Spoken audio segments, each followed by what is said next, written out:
Hello, everybody. Happy Friday and happy Zombiethon. I hope everybody is doing well today. And I have a special guest. I have my daughter, Laurel, who may or may not be turning into a zombie. We shall see how it goes on the sprints. Wish me luck. So, Laurel, tell us a little bit about yourself and your fandom of horror. Tell us a little bit about you. Yes. Did I say she's my daughter? Did I say you're my daughter? I think you introduced me as your daughter. Yes.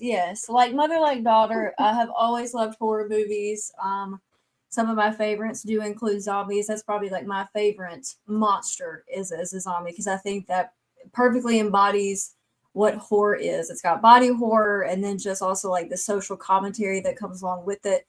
So I even have my zombie shirt today. So yes, I love zombies, all thing horror, and I think that zombies does horror perfectly. Yes, I agree. So before we check the chat, I'll tell you a little bit about what we've been up to. We have some bloody zombie brains. Get yours up there. There we go. So we'll be consuming some bloody zombie brains. I got a little blood on my thumb here. So other than that, I'm still rewatching some Walking Dead. She has been too. She and I both agree that seasons 1, 2, and 3 are the best, especially seasons 1 and 2.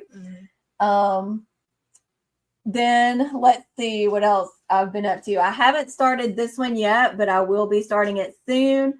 This is My Life as a White Trash Zombie by Diana Rowland. It is also the Fright Club book club pick for May. That's the book club that Christine from Secrets Read and Cliff from Cliff's Dark Gems run.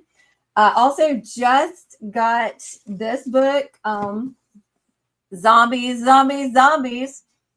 which is an anthology of zombie stories. So I plan to read a couple of these. Every year that I've participated in Zombiethon, I've read a couple of essays from Zombie Theory, a reader. And then I want to talk just quickly about this book, the graphic novel, Zombies, A Record of the Year of the Infection. And I really loved this book. It has some like unique ideas about zombies. It asks questions like, does the cold weather affect them? And it also talked about how the zombie infection only lasted a year because eventually all of the zombies were so decayed that they couldn't really get around and do any brain eatings, which is a question that we've talked about before. Yeah. About how long would it take for them to just not be able to sustain themselves, Yeah. And I thought that was interesting. And also just the way that the illustrations were done. So I highly recommend that if you have not gotten to it yet.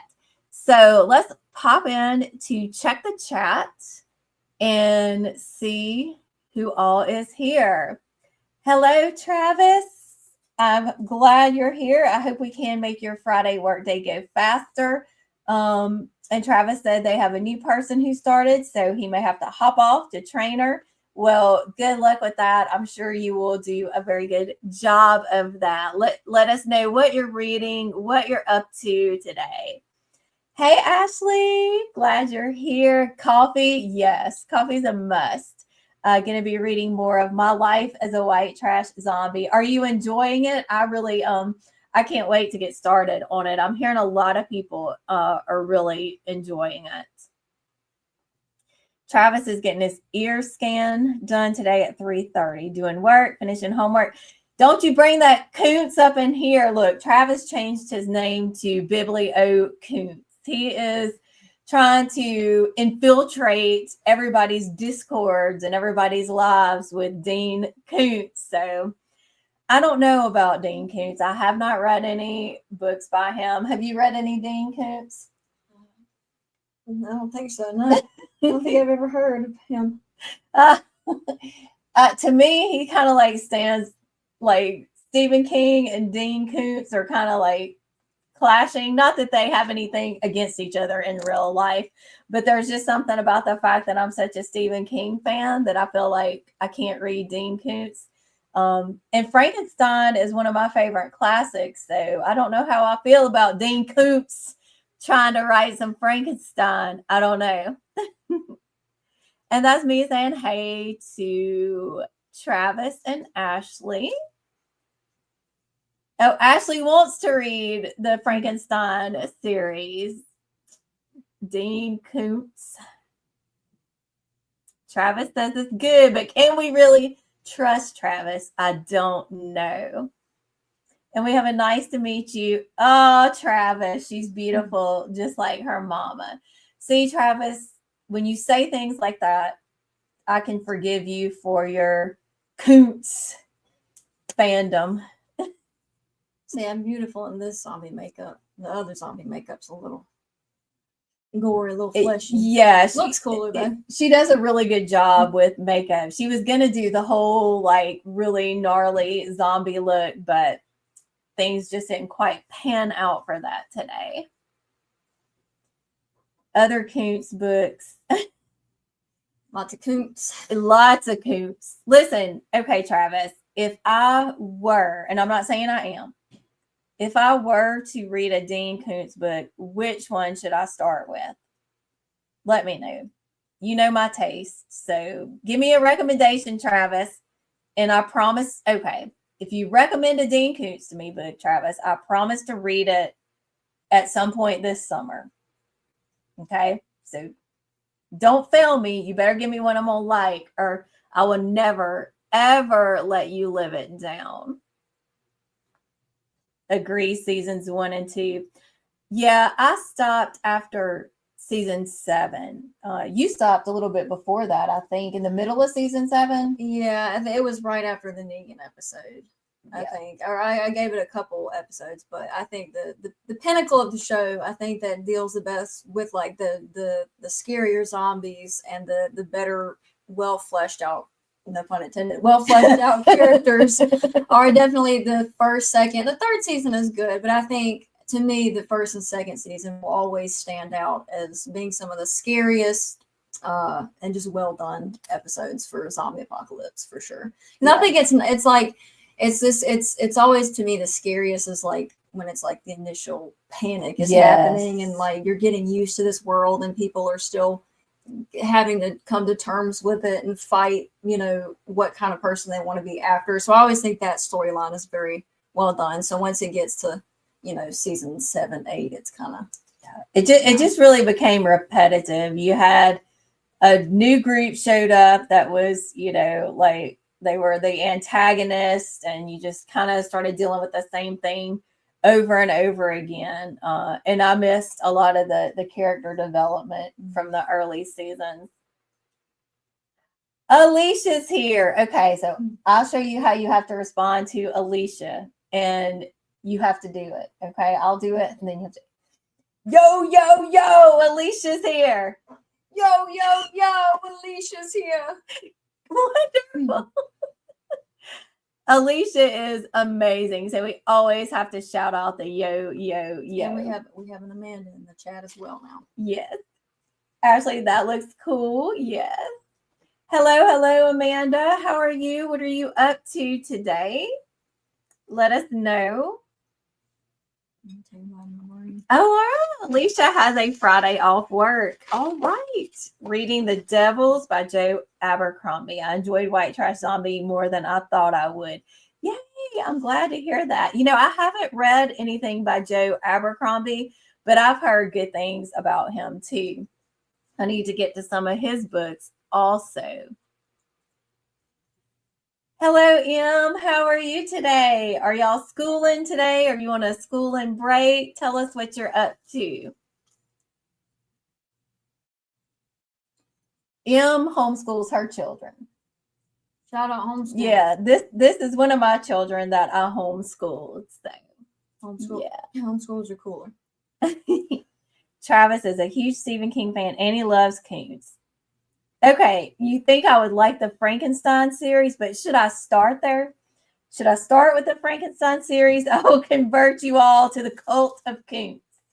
You know, of all the cults that are going around today, the cult of Koontz doesn't seem too bad. Doesn't seem too bad at all. Alicia, I'm enjoying it on chapter 6. Definitely going to continue the series. Yeah. If y'all didn't know, My Life as a White Trash Zombie is the first book in a series. So if you like the first one, then you might want to continue. I'm getting really excited to start the first one. I would have started it already, but participating in a book club this month, and I need to read the book of the Book of Witching by, I think it's C.J. Cook. So I'm going to finish that first, and then next up for my novel reading is going to be My Life as a White Trash Zombie. So Alicia says hello, Laurel. The Frankenstein series by Koontz, the series 3 times. It's a lot of love for the Frankenstein Koontz. Koontz, it is. That's a lot of Koontz love, Amanda. Maybe y'all are convincing me. Hey, Matt, how are you today? Let us know what you're up to. I know you're glad that you're finished with your buddy read of this other book club's guide to slaying vampires by Grady Hendrix. I know you kind of had meh feelings about that, but congratulations on pushing through and finishing it. And I hope your next read just lights you up with all kinds of literary joy. Saying hello, saying hellos. The double yo-yo-yos made my day. I wonder if we could let's coordinate. Let's do it together to give Alicia a big one. Yo-yo-yo. Hey, Alicia. Okay. 1, 2, 3. Yo-yo-yo. Hey, Alicia. Hey, Eleanor, how are you today? Pleasantly surprised that my life, it is a pretty name, and a pretty lady. My Life as a White Trash Zombie has been one of my favorite reads this year. Okay, I've got to hurry up and finish the Book of Witching so I can get to My Life as a White Trash Zombie. I'm reading Camp Zombie by Megan and H. William Stein. Are you enjoying that? I haven't heard of that one, Amanda. Let us know what your experience with it is. M says taking it easy, books and math games. Shelby's going out with Grandpa today. Oh, she's so excited. Oh, I hope she has a good time. Friday's a good day to take it easy. I think that's a great plan. Let's see. I think his Frankenstein series or Odd Thomas would be a good place for you to start. But since you love Frankenstein, I would go with that one because I also am a big fan of Frankenstein. We love Frankenstein. We do love Frankenstein. All right, Travis. Before the summer's over, I will start reading the Frankenstein series by Dean Koontz. I don't know if I'm ready to fully dive into the cult of Koontz, but I'll dip my toe in. Yeah, I'll dip my toe and get a little taste of Koontz, not a big bite. The Book of Witching is on my list also. Yeah, I'm enjoying it so far. It's not really horror, but it's definitely got horror elements to it, and then some tie-ins with actual historical events about the European witch trials. So I teach a couple of classes on the European witch trial, so I'm finding that portion of the book to be very intriguing for sure. We got a couple of hey Matts. The ingredients in our zombie breakfast. Well, of course, it's zombie brains and blood. But it might also be Rice Krispie cereal, green food coloring, marshmallow, butter, and maybe the blood is strawberry puree. So simple, easy. Tasty. Yeah, tasty. I haven't had a bite of mine. Let me have a bite. Then y'all can watch me chewing on camera. That's pretty dang good. If that's what brains taste like zombies, I see. I see why they do what they do. Yeah, if brains tasted like Rice Krispie treats, watch out. Travis said, "Are you feeling better?" It looks like it. Yes, I'm feeling better today. I am. Thank you so much for asking. It always helps to have my daughter over for a visit. So, and to have all of my lovely friends in chat. It means a lot. Hey, Travis and Jen, I'm happy to be finished with it. Seems like a book that people are met on or they love it. Yeah. I did like the Southern Book Club's Guide to Slaying Vampires, but I do have a hit and miss relationship with Grady Hendrix. I liked the vampires. I liked My Best Friend's Exorcism, and I liked the Final Girl support group, even though a lot of people didn't. But I did not care for How to Sell a Haunted House, and I ended up DNFing Witchcraft for Wayward Girls. So I'm kind of hit and miss with Grady Hendrix. I love this deal, Jen. If you have a book you want me to read this summer, I'll do it in return. Just let me know. Oh, I have some. I will let you know. I'll be narrowing down my ideas and I will give you a book.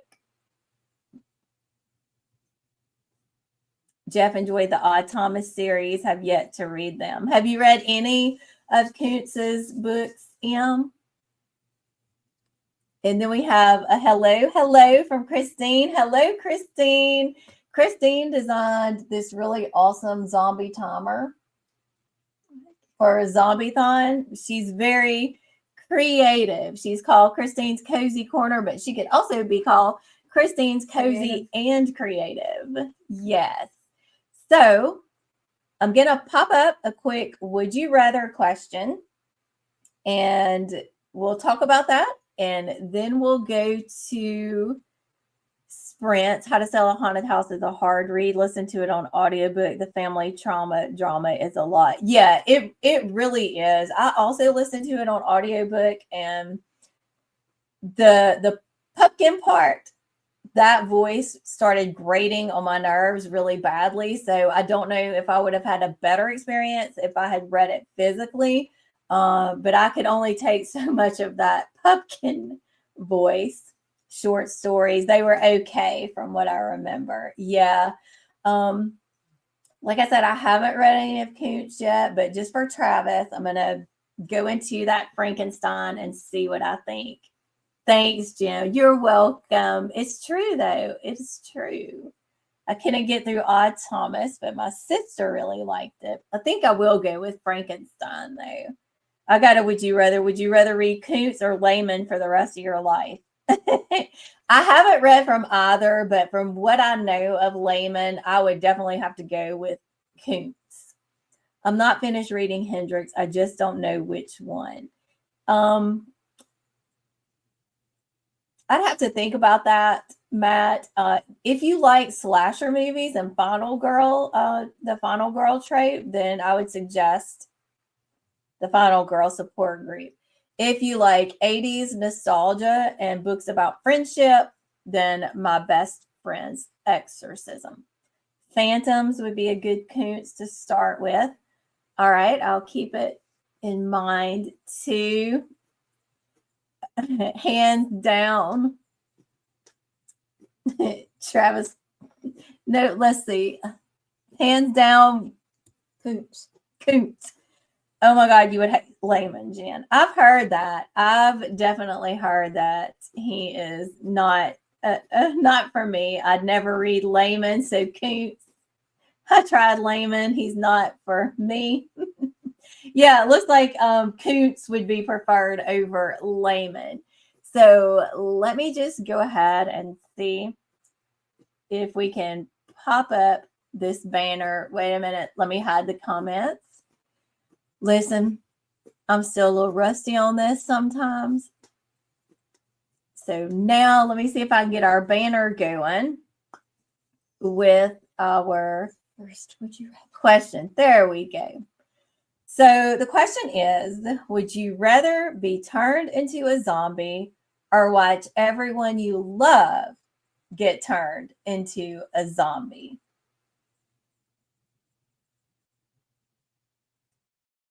How about you? What would you do? As much as I love zombies, I think one of the worst deaths is death by zombie, of being eaten alive. I think that sounds pretty horrible. So, as much as I love you guys, I'm pretty tough. I'm pretty emotionally and mentally strong. So,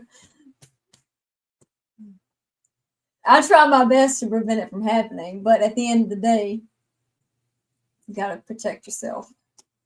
You bitch, how dare you? You would rather be eaten alive? I would rather be turned into a zombie than see you be turned into a zombie because I love you. I love you too, but I can go on. I can move.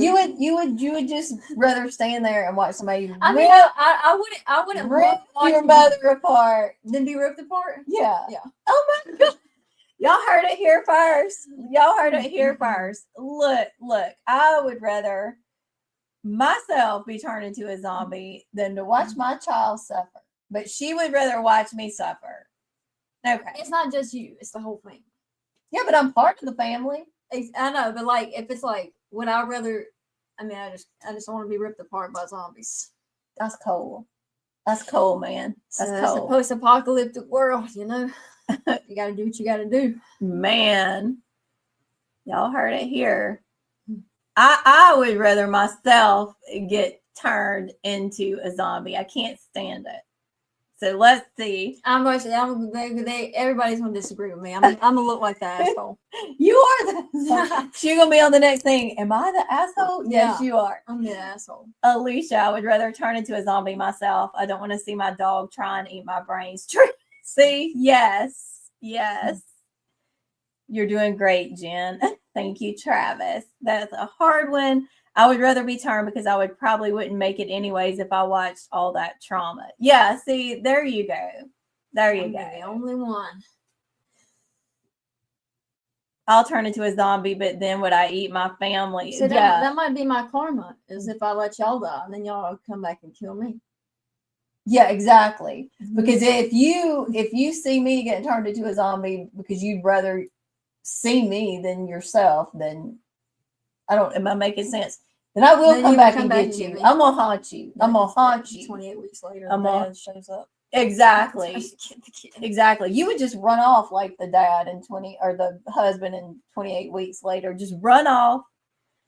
And then you see what happens. I wouldn't leave Ravioli. No, that's her beloved cat. Oh, okay. Well, what about, would you rather see Ravioli turned into a zombie, or would you rather be turned into a zombie? She'll pick the cat. She'll let me die, but she'll pick the cat. She's just a girl. She's young. She hasn't lived much life, you know. She's too fat. She'd probably die. Anyway, she'd probably be. Somehow she'd get out chased by a zombie. She does have a fat cat. Laughter. Yeah. People are laughing at you. They think you're terrible. Travis, as long as I'm a sexy zombie. Well, of course. A sexy zombie. You would be a sexy zombie, Travis, no doubt. Matt, rather be turned. See? This is why I would survive. Yeah, no wonder Shane is your favorite character on The Walking Dead. Christine is laughing at us. Turn into a zombie myself. Exactly. If the zombie apocalypse happens, make sure your daughter ain't there. Exactly, right? Mm-hmm. Laurel is making her heart of stone in preparation. Listen, she already has a heart of stone. Y'all say I never cry, I never get emotional about stuff. She doesn't. It is what it is. She's like me in a lot of ways, except not the emotional part. See? Eleanor, I'm too vain to be turned into a zombie. Flesh flaking off. She's got to look good. Well, we'll put Laurel and Eleanor together, right? That's my teammate right there. Travis and my husband and I already have a plan of what order we will eat our cats and Casey. Freddie first. We have a cat, Freddie, who's at least 25 pounds. It's embarrassing. He'll be the first one for sure. Oh my Lord. I have a dog and a cat, and I can't. Gandalf first. I can't imagine. Gandalf is my dog and Freyr is my cat. I cannot imagine eating either one. All right. Well, we are going to go to our first sprint. Is 45 good with everybody? Waiting. All right. I don't see. So we're just going to go with 45. And when we come back, you cannot eat Gandalf. See, exactly. I'm not eating any of my pets. I would starve first. I have a garden and fruit trees and, animals because I live in a rural area. So, yeah, I'd be all right. Let's see. 45 is good. Grab lunch. All right. We'll let you grab lunch, Travis. 45, 45, 45, 45. You shall not eat. Gandalf. I won't eat any of my pets. All right. So we are going to pop up our timer. It's me and Eleanor against the world. Exactly. Let's see. Now, I had this problem last time where I didn't want to share what I was trying to do. Let's see if we can get it. All right. Let me see if that is working right. It is. Okay, so we will start that timer and see you back in 45 minutes. Happy reading, eating, being creative, whatever it is you're planning to do during sprints. And we'll see y'all soon. Bye.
Hello, everybody. We are back. I don't know what happened to the timer. It seemed like it was pausing at one point. I'm not sure what was going on, so that's why it changed to a ticker down at the bottom to let you know we were coming back at 10 after. So let us know what you got up to while we were on Sprint.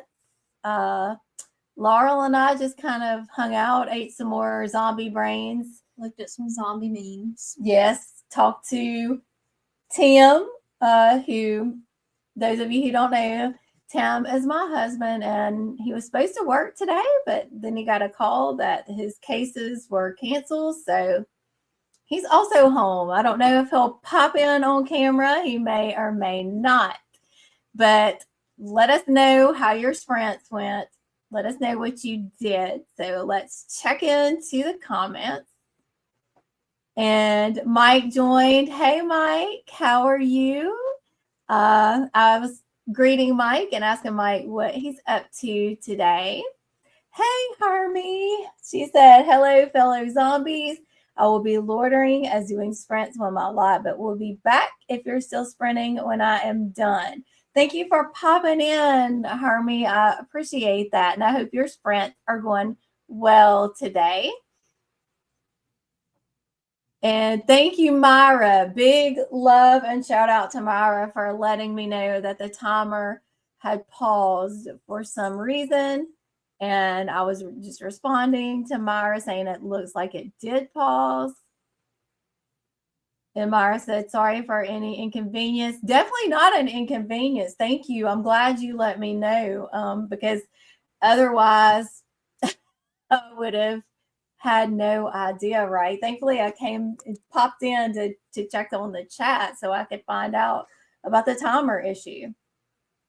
And then Mike said he's playing Fallout 4 and trying to relax after a 6-day good game work week. Good game. And I was thanking Myra for letting me know about the timer. And yes, Mike, you definitely need that relaxing day after a 6-day work week. Phew, Travis just walked my car to head out to grab lunch and it's humid as heck. Yes, it is the same down here in South Alabama. It is miserable and I hate to think about summer because we're not even there yet. It's already miserable. Matt said your lunch is humid. You know what? Probably. When you live in Alabama, you never know. It's miserable. Thank you, Jen. I appreciate it. Of course. And Bad said the moment I wake up, I put on my makeup, I say a little prayer for. Oh, she's singing. They don't want me to sing. We could do it anyway. I say a little prayer for you forever and ever and ever in my heart. I will love you. I've heard worse. Oh, thank you. How much Bad is playing a game with us. How much longer until Jen pops back up? I made it back at 10 after. Hey, Amber, how are you? I'm so late to sprints, but slept in today. Never late. We'll be going for a little while longer. So you are not late. You're just on time, Amber. I'm glad you got a chance to sleep in. Let us know what you're up to today. And Bad is saying hi. And Bad slept in too. Good plan. And Amber says sometimes you just got to get that extra sleep. Yes. She and I were up really early this morning. Way too early. I feel like I'm dead. It fits the theme. Exactly. Agreed. Extra sleep helps. Yes. Matt, Alabama is humid. It's like the devil's crotch out here. Yes. It's swamp crotch season. It's coming. It's coming. The mosquitoes are the devil, Travis, and it's humid. Yes. Mm. Yes, the mosquitoes. Good Lord, the mosquitoes. I hate summer. I hate everything about summer. Hey, Travis, I saw you explore cemeteries. I do too, mostly the haunted ones. Now, listen, I want to know where you've got the haunted cemetery. Uh-oh, am I the only one who cannot hear, Jen? Oh, no. Can y'all hear me? I hope so. Let me know. Let me know if you can't hear me. And we've just been just talking. The mic is not on mute, so let me know if y'all are having trouble hearing me. Cicada time. Yes, here too, Amber. They are getting so loud. So very, very loud. Hi, all. Who is that next to Jen? Oh, hey, Bad. You weren't here at the beginning. And Amber and anybody else who wasn't here at the beginning, this is my lovely daughter, Laurel. Yeah, she is here visiting today. She's my fellow horror fan, and she's got a zombie makeup look going today. She's slowly turning into a zombie. She didn't do the all-out, fully undead, gory, gash-faced zombie, but she can do that, and she does a good job.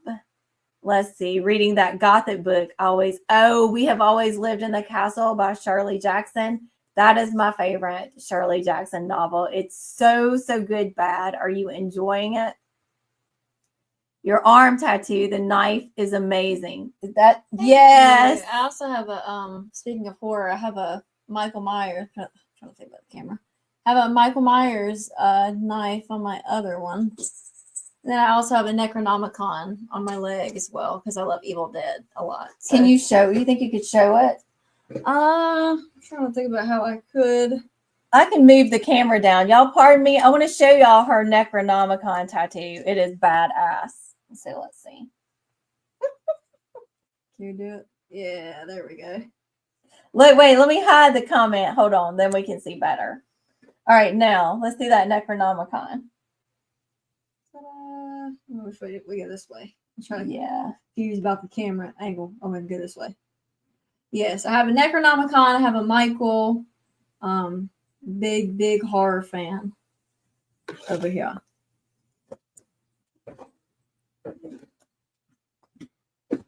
Let's see. Hey, Jen, awesome. Your daughter's joining you today. I'm heading home. How long are you sprinting? Hey, Kat. Hello. I plan to sprint till around 2 probably. So maybe you can hop in and join us when you get home. I hope your errands all went well and you're having a great day so far, Kat. Christine said, no, I'll be drawing till I have to leave. What are you drawing? Let us know what you're working on, Christine. Eleanor started a list for groceries. Yeah, I did that yesterday. We were just talking off camera. Laurel was talking about how now that she's, out on her own and she has to do the menu planning and the grocery shopping, she misses the days where somebody else, meaning me, going, Mom, what's for dinner? And you don't have to think about it or cook it or buy it. Now you got to do, and you got to eat every day, and you have to think about every day what I want to eat. Exactly. First world problems. Yes. Alicia, played with my dogs and fed my chickens. Maybe now I can read. Yes. And if y'all haven't seen Alicia's chickens, pop over to some of the Discords. I don't know which one she posted it in. Maybe you can let us know, Alicia, but her chickens are precious. And I am going to be asking a lot of advice from Alicia because I'm going to be getting some chickens sometime soon. So we're going to depend on Alicia for help. Travis said, I'm a be here just listening while I drive. Saw my husband. He was by the post office. I had to stop out. He got me some candy. Aw, that's so nice. Gotta love husbands that give candy, right? Matt is playing Resident Evil. I'm not a gamer. She's been a gamer somewhat. Have you played Resident Evil? I have. I played the very, very, very old ones, and then also like the Silent Hills and stuff.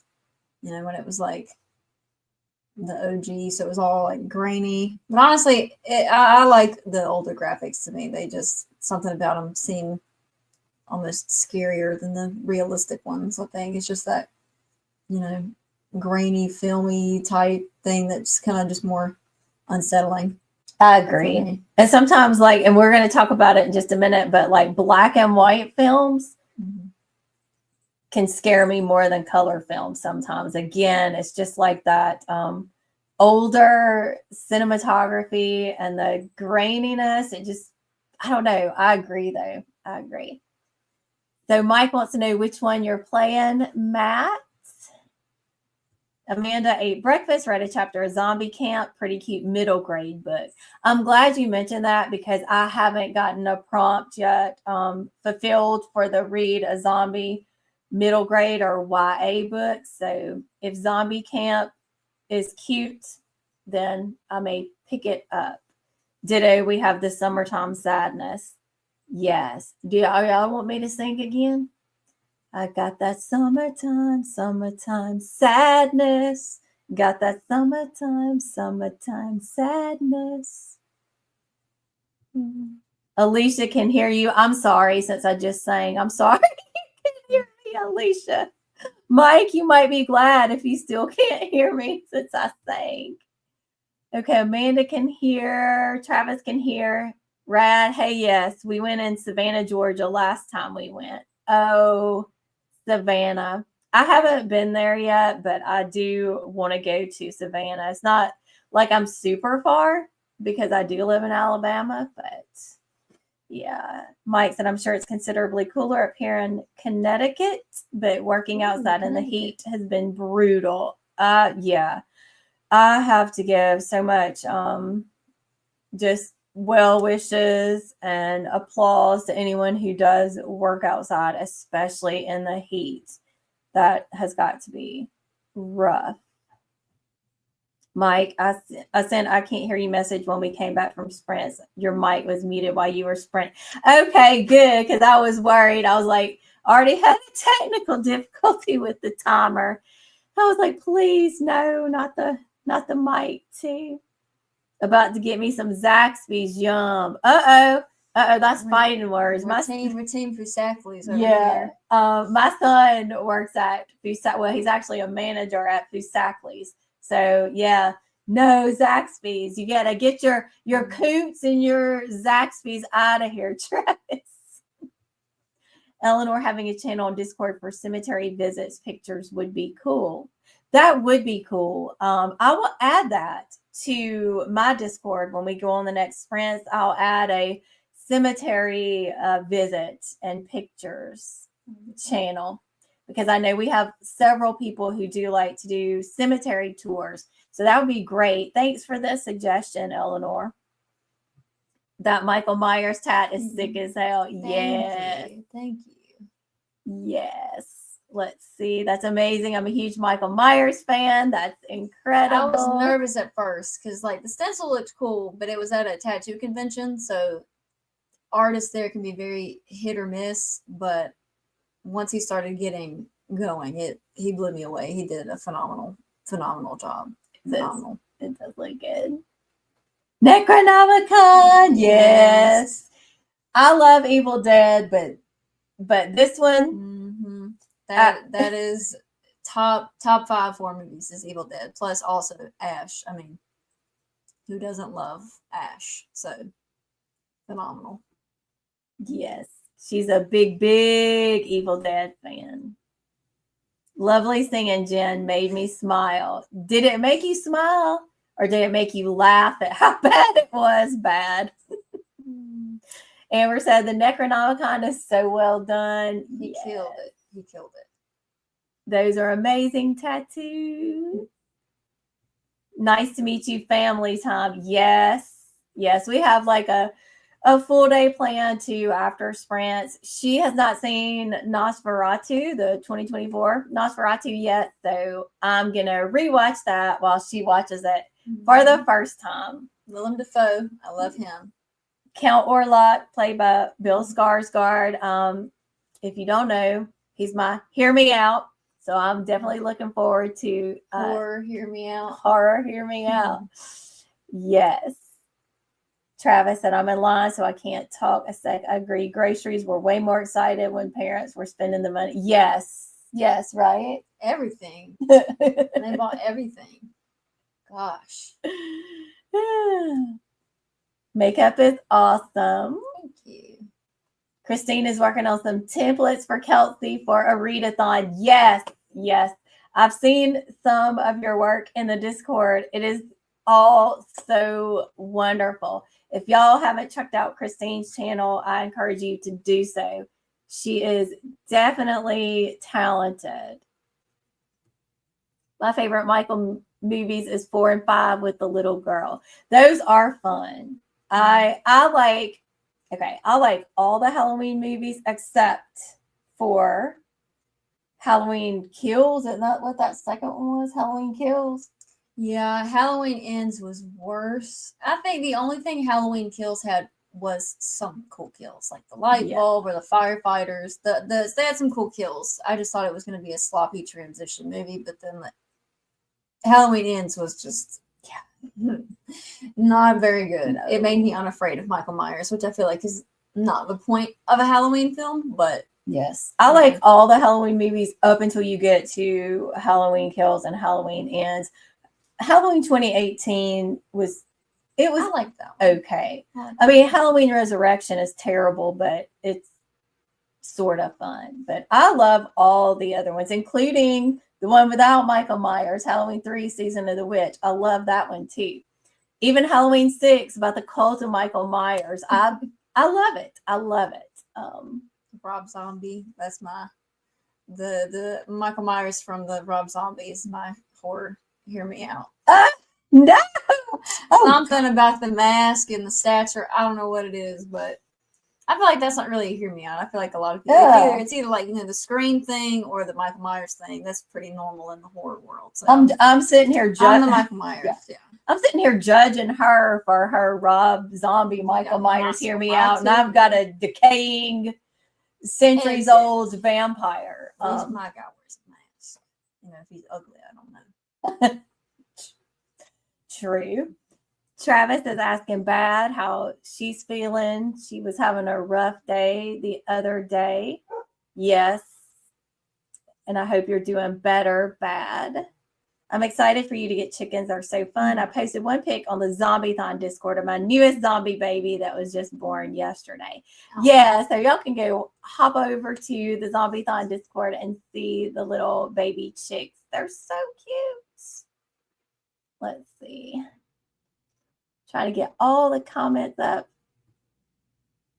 Mike said the older Resident Evil games, especially Resident Evil 4, have so much nostalgia for me. I love all of the ones I've played, but there's definitely something special about the older era. Because I think it's cool that games can be remastered, and get better graphics and stuff, but it'll just never feel the same. Something about the nostalgia just makes it feel so much.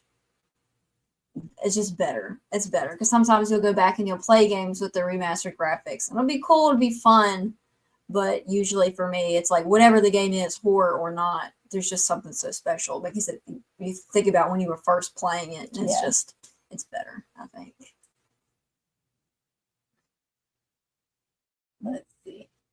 Bad said, Travis, yesterday was a bad day, blue day. Today seems better. Thank you, friends. I hope today goes really well for you, Bad. Bad and I talk sometimes in messages about our struggles, and it's good to have this community where we can be transparent about our issues. Like I've been transparent about battling depression, and I appreciate all of the encouragement and support, and just know that I'm also here for any of you who are dealing with similar struggles. This is a safe space, and we can uplift and encourage one another while we talk about horror, right? Bad as Rat Halloween 4 is my favorite of the sequels. It is fun. It's so much fun. Travis said, I hibernate in the summer unless I have a pool, I ain't leaving. Yes, exactly. You won't see me outside in the summertime. I can't take it. The heat and the humidity are awful. And that also triggers my migraines. So yeah, I hate summer so much. And Travis is glad to hear that Bad is doing better. Hey Mike, playing the remake remaster of the first game. We got some, oh heck yeah. Travis, that little girl was an amazing actor and best version of Michael. Yeah, she did a great job of acting. She really did. Savannah's fun to visit, but I don't recommend going in the summer. Yeah. Yeah, probably nowhere down here in the South. You don't want to be here in the summer. God, I love Savannah, such a beautiful city. Have you been to Savannah? I know y'all were supposed to go. Yeah, We're gonna change. Yeah, we were gonna go for my 50th birthday. We were gonna go to Savannah, but then we ended up changing and going to New Orleans, which was wonderful because that's when I got to meet Kat and Kelsey in person. So I'll get to Savannah one day. Travis said, sorry, I'll always be a Zaxby lover. We still love you, Travis. We still love you with all your Coopses and your Zaxbys. We are big enough to still love you. Call of Duty Zombies all the way here. Yeah. Baby and Hell Divers. My little brother and I used to play Call of Duty Zombies all the time. All the time. They would get me to play with them sometimes, and I just can't. I am Gen X totally. I can do Super Mario Brothers. You want me to make that jump? You want me to save that princess? I'm exactly, I'm your girl. You can't shoot that gun. I rebuild that barricade. I get really like discombobulated with the. I mean, they're also with the whole they're screaming at you. 3D thing. There's just these zombies are screaming. Is that the bus thing? That is one of the maps of transit bus. Yeah, where you have to try to get on the bus. Oh my God. Location. They would stress me out so much. She and my son, they'd be like, gotta get on the bus, get on the bus, get on the bus.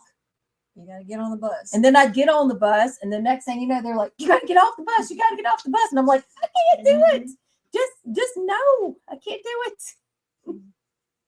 Halloween is my favorite movie ever, but I think Evil Dead is my favorite horror franchise. 5 out of 5s for me. Can't wait for the new one next year. Yes. Agree. We both loved Evil Dead Rise. You must have liked it too. I guess, Mike, since you got the 5 out of 5. But I thought that one was so much fun. I loved it. First 3 with Ash, phenomenal. The 2013, that one was really good. That one was more, I'd say, focusing in on like the horror gore. That really killed it with that. And then I think Evil Dead Rise still had a little bit more of that, like, the more goofiness to it, or the more campiness that the original film had. And then Ash vs. Evil Dead TV show, I thought that was amazing too. Any reason to have Bruce Campbell back in the mix. So I can't wait for, I think it's Evil Dead. She's in love with Bruce Campbell. I love Bruce Campbell. I would love to meet him. Tattoo conventions are a whole different experience. Evil Dead is top tier. Ash was one of my first crutch scenes. There you go. It was Ash, and then speaking of zombies, it was the main protagonist in Night of the Living Dead. That was Dwayne Jones. Yes, they were 2 of my first horror crushes for the 2 of them. So yes, definitely can see that. Taking a detour to get lunch. Yum. Let us know what you're gonna have, Kat. Zaxby's. Don't get Zaxby's. Let us know what you're gonna eat, Kat. Matt said, I don't think the Evil Dead franchise has a bad movie. Yep, exactly. It's the perfect formula for a phenomenal movie every time. Nosferatu bangs. Yes, I loved it so much. Literally. Yeah, from what I've heard. Literally. Yeah, there's some banging. Yeah, baby. Yeah. But I'm excited for her to watch it, and I'm excited to watch it again. So Bad said, hi, Kat, and happy Friday, everyone. Yes, happy Friday. Amber said, we have tattoo conventions around where I live, and I've always been curious to go. I just know I'd leave covered in tattoos. I want another one so bad.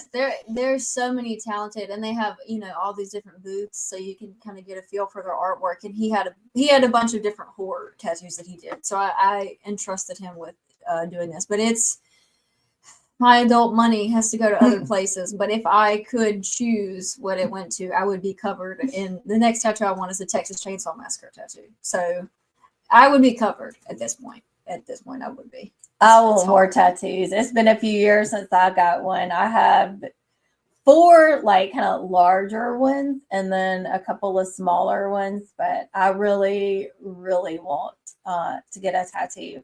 I was supposed to get a quote tattoo when I finished and submitted my thesis a few years ago. And it was a quote from Stephen King's It, because one of the characters I wrote about in my thesis was Beverly from It. And so I wanted to get the quote, "Be true, be brave, stand." So that's going to be the next tattoo I get whenever, again, I have money, because a lot of my money is going to this one who said that she would rather see me turned into a zombie. My father agreed, so we'll be the bad guys. Exactly. But I think, if you follow me, she's getting married this October. So had to get married in October. Had to get married around the Halloween so I could have the spooky theme. So yes. She's gonna have a spooky goth wedding in October, which is, it costs a little bit of money to get married if you didn't know. So no tattoos in our foreseeable future. I wanted to elope.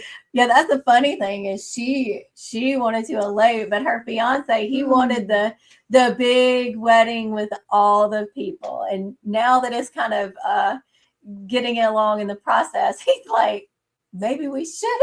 Yeah, this is kind of expensive, but it's going to be worth it.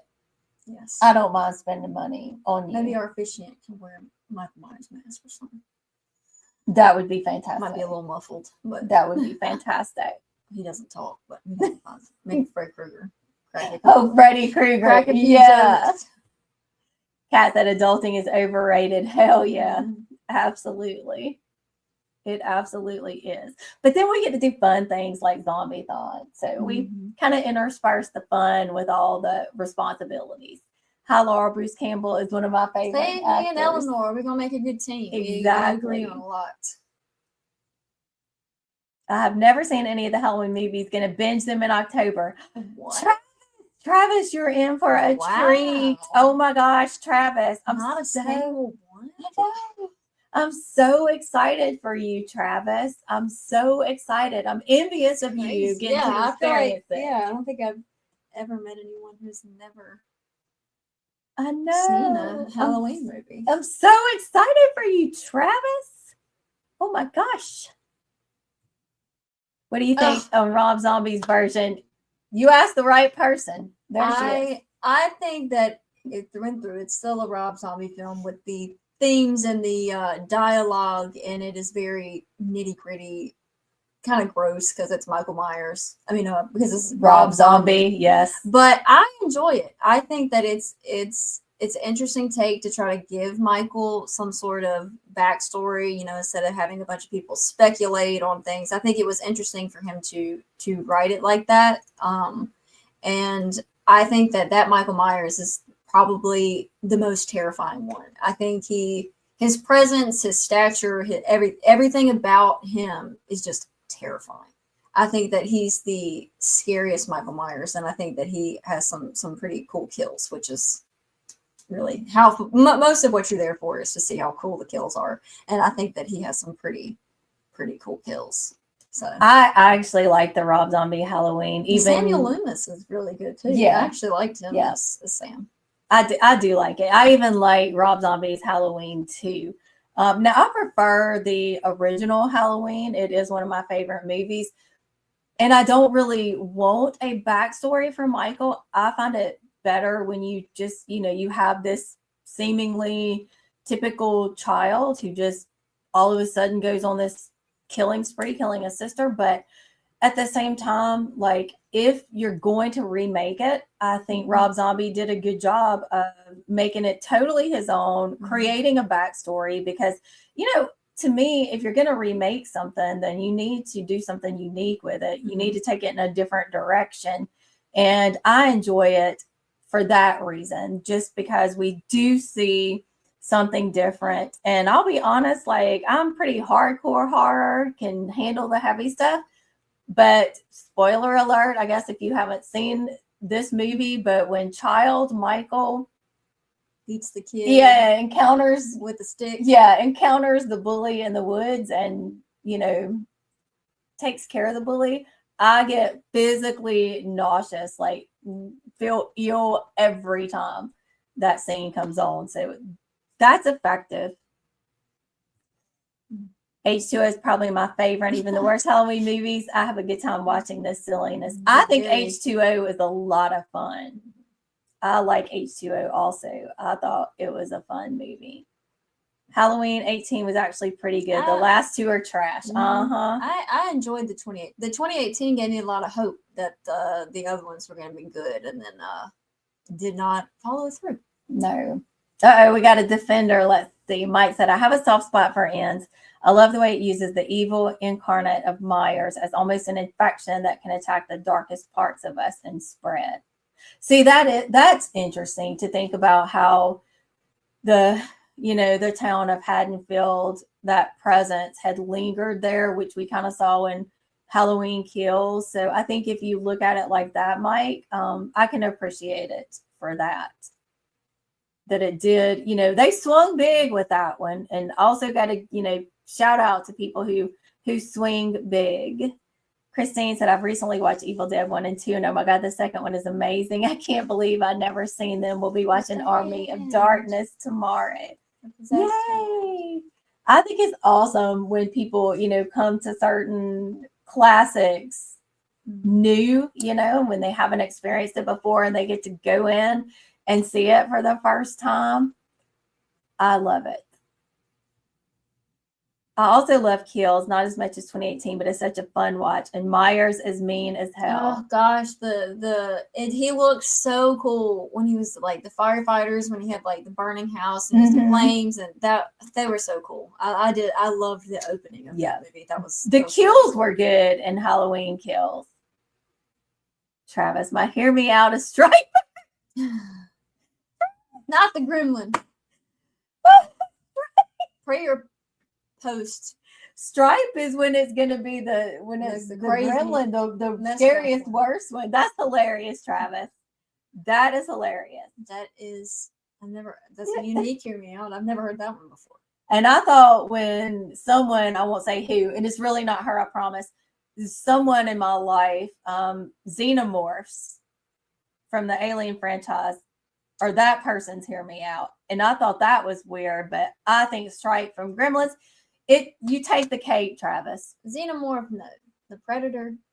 Oh yeah, she got a thing for the Predator. The Predator, yeah. Alicia, what the hell, Travis? I feel like we say that a lot to Travis. Let's see, I had a crush on Michael Myers growing up. Yes, it has to be a specific mask. Don't give me the goofy one with like that weird eyebrow thing. It has to be very specific Michael Myers masks. The William Shatner face one?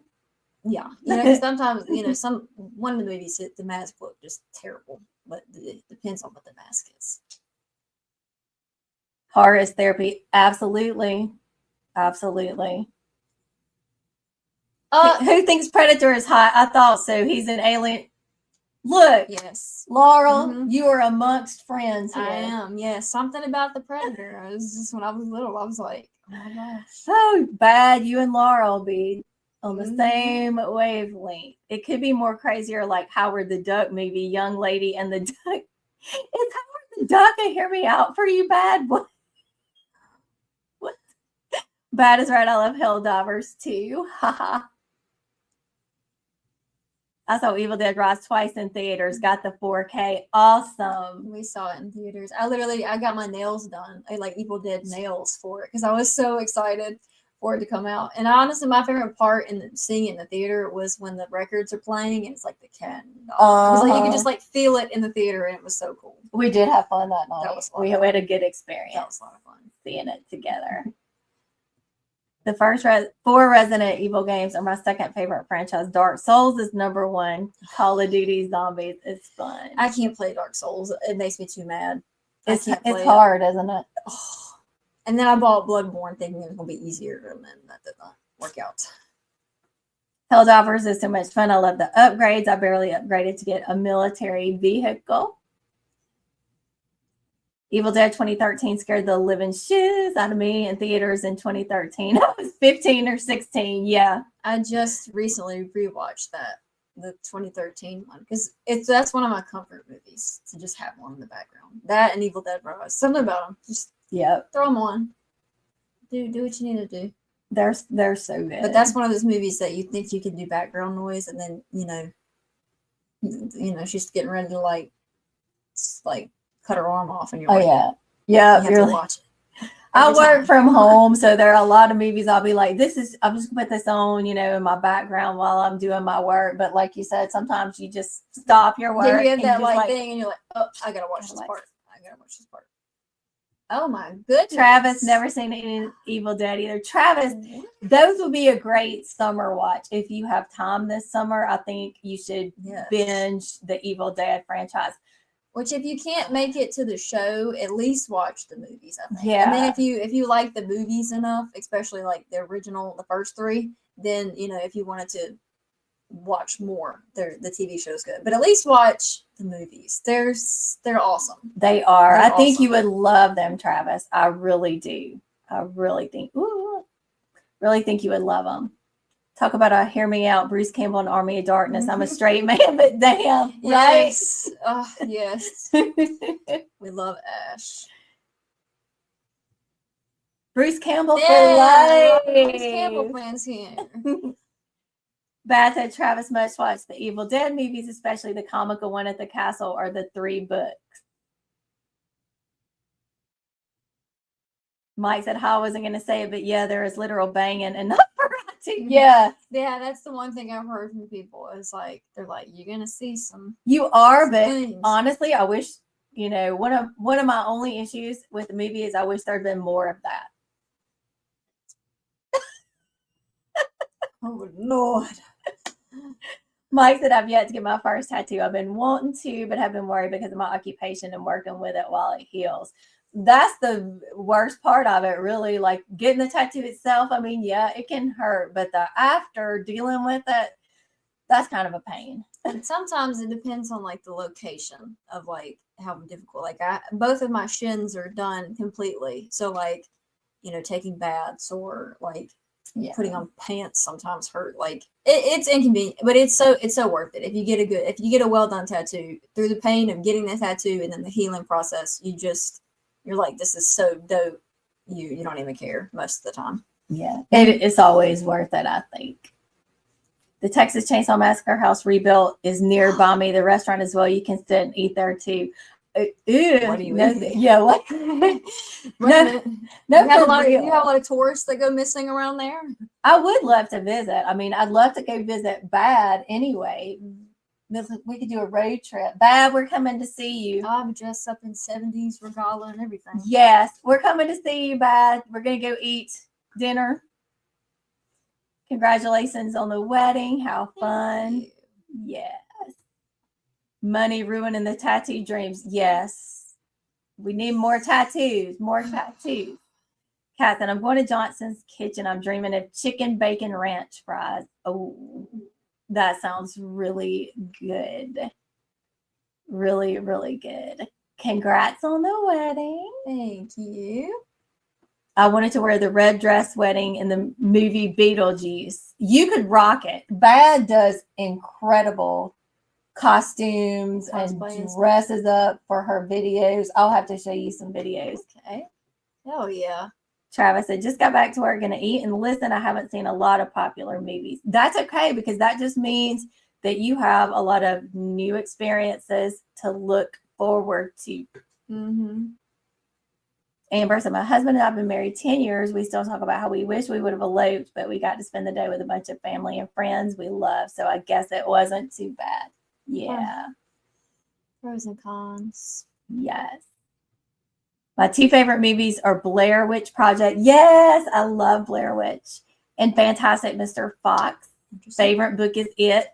That's not my favorite book of all time, but it is my favorite Stephen King book. I have a fox and It tattoo. Still need to figure out a Blair Witch one. You could I would get the tattoo that looks like the little things that she puts in the trees. That's what I was gonna say. I've seen people do that. Have that tattooed, and I knew immediately that it was Blair Witch. What do you have as your It tattoo, Travis? Is it like Pennywise's face? Let us know. Balloon. Jurassic Park tattoos. Oh, okay. Do you have dinosaurs? I went to courthouse in my combat boots to get married. No regrets. Congrats on your October wedding. I can see her doing that for sure. I can see Probably it. Won't be wearing heels, so I'm too clumsy. Rob Zombie's Halloween 1 and 2 are definitely Rob Zombie. Yes. Yes. For everything that means. The nasty people, the grungy looks, the hottest misogyny. Michael Myers. The hottest. A lot of sexual assault stuff. Yeah. I definitely prefer my Myers with less explanation, just the boogeyman. Yeah. Yeah. Which is valid. Let's see. The stairwell kill toward the end of Kills is so damn mean, and it's probably my favorite Myers mask with the burnt house. Yeah. His mask, I do like his mask transformation during the 3 films. I will give it that. Yeah. I do, even in Halloween. Yeah, yes. I think his mask, I feel like it's a representation of him, and since it's deteriorating and it's all messed up and stuff. So yeah, I do think that was cool. Yeah, that was cool. I do too. And like you said, it's kind of that outward manifestation of the way that in Halloween ends, he can no longer do all of the killing because he's gotten older, as we all do. Halloween Ends takes an idea from a Friday the 13th with his soul being transferred. Yeah.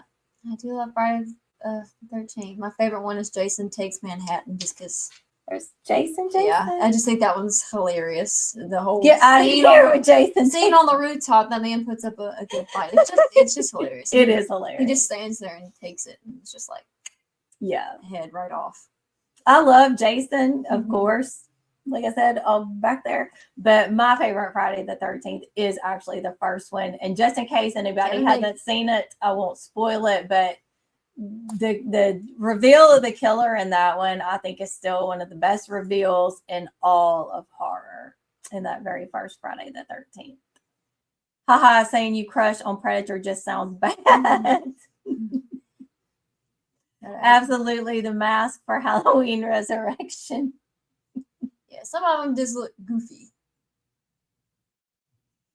Bruce Campbell is one of the voices on the records in Evil. Yes. I actually recognized his voice before I even read that when he was, telling them like, "Oh, don't read it." Like I was like, pretty sure that's Bruce Campbell. I was like, I know that guy's voice. It's got to be Bruce Campbell. That was still a lot of fun. It was. Because I know he and Sam Raimi still work on the films. They, aren't as much as they did in the original, but I think that's cool. That they can still be a part of it. I do too. Because I think that's a way that they have ensured everything is still good. Yes. It's not going off the deep end too far.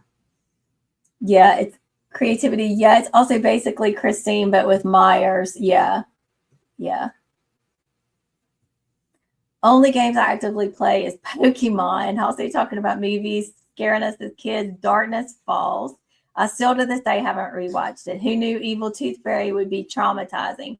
Okay, see now, Travis, I have not seen Darkness Falls. So have you seen that?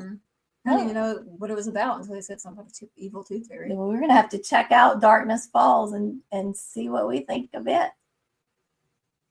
It's not having a crush on Predator, the way he runs with muscle, and he's just gorgeous. Can't help.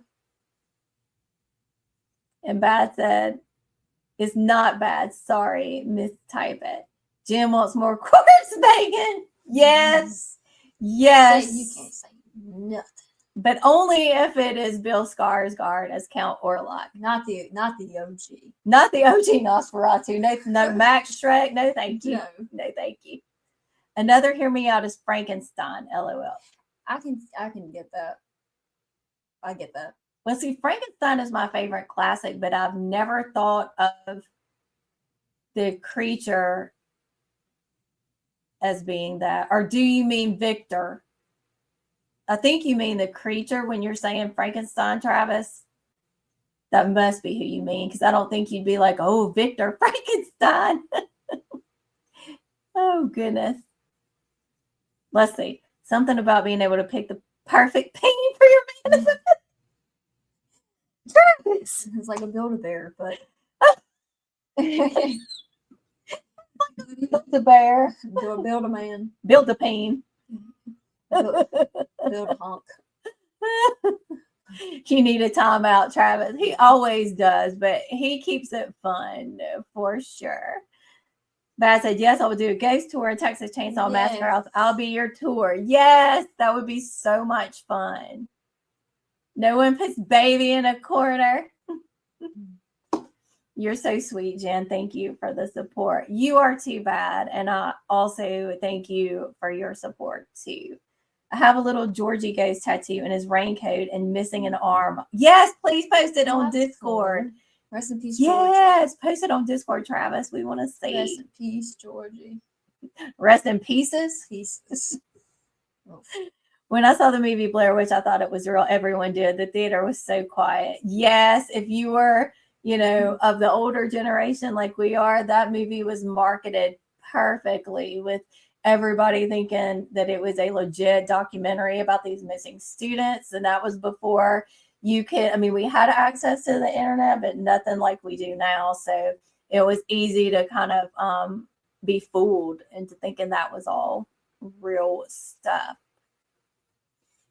I only know about the new films because I watch Real Housewives of Beverly Hills and Kyle Richards on that show, and is the little girl from Halloween that comes back for the new movies. Yes, she does.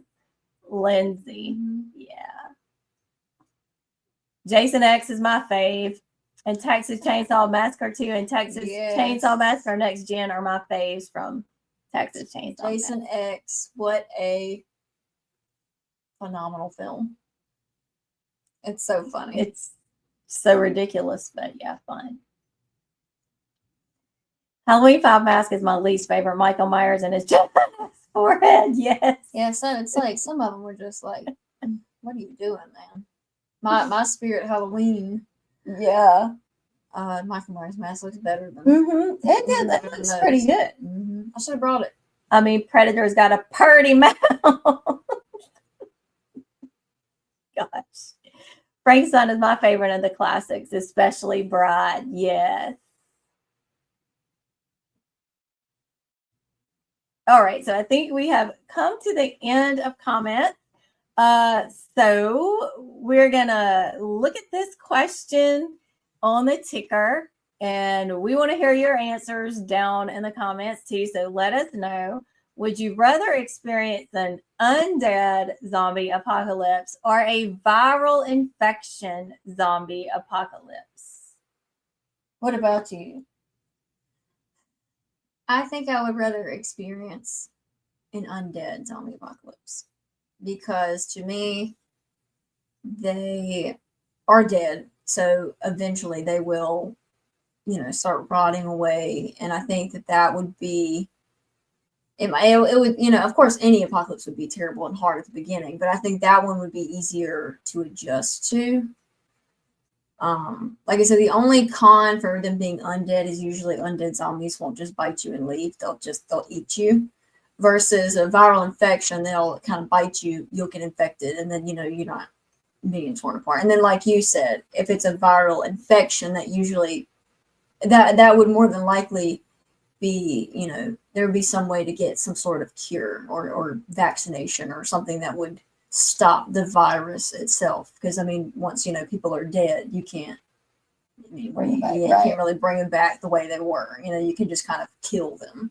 So, although both would be terrifying, because I feel like if they are a viral infection zombie, they would still be able to be faster because they're not just falling apart. So I think both would be terrible. If I had to pick, I think I would rather exist in an undead apocalypse versus a viral infection apocalypse. I think that would be scarier.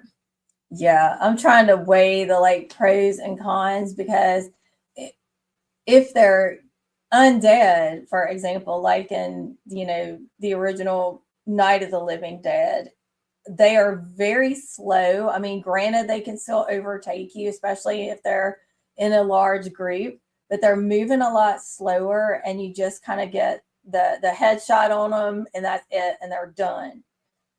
But if we're talking about virus type zombies like we get in 28 Days Later, they're fast. And they're going to be a lot harder to kill because they are typically going to be stronger. A lot of times when you have these viral zombie-like outbreaks, the makes the infected stronger, and also probably smarter, because if you're just, you're undead, you come back to life, and the only part is just like the part that needs to feed. But if you're still alive and your brain is still functioning to its full capacity, you would be more intelligent and you would be smarter, and I feel like you would also pose more of a threat than an undead zombie who doesn't have as much thought there. True.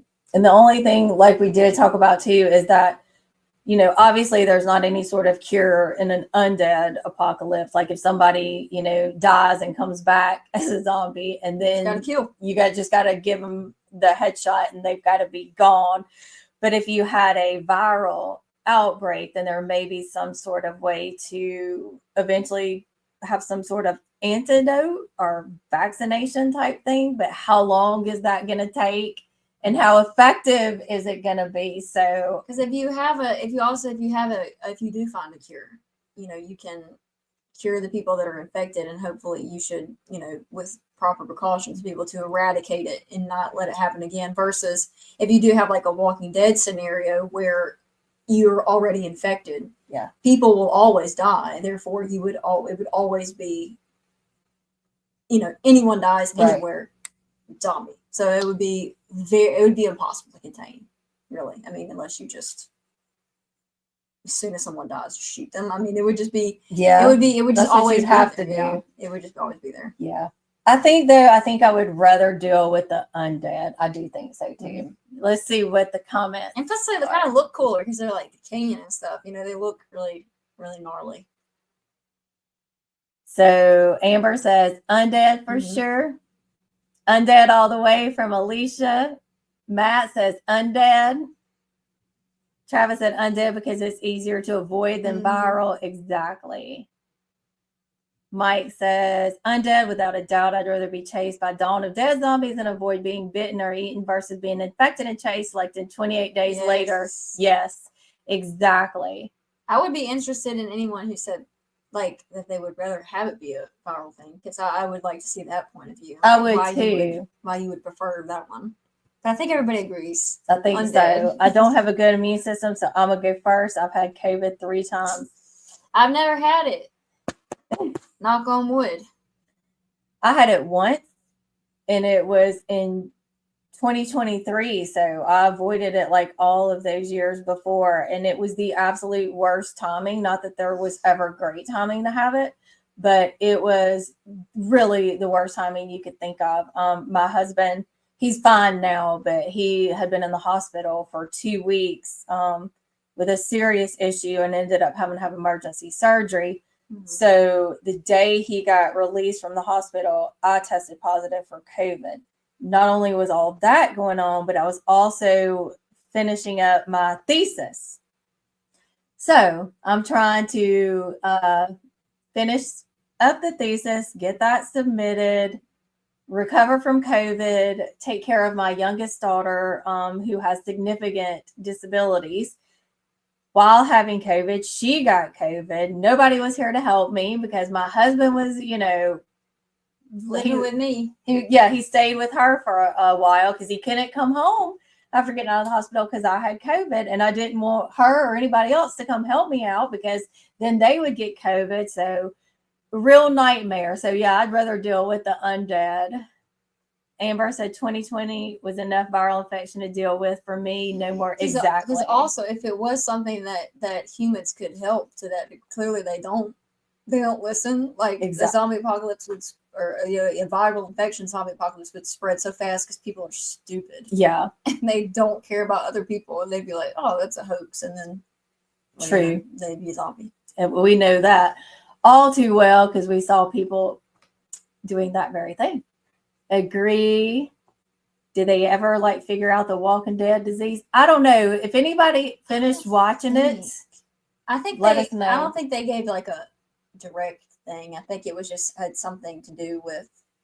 Did it even say it was anything? I mean, or do we know anything? I don't even know if we know anything past other than just that everyone's infected. I don't even know if they know why or how it started. Yeah, because I quit watching like season 7, beginning of season 8, something like that, and at that point they didn't. So chime in the comments if you know.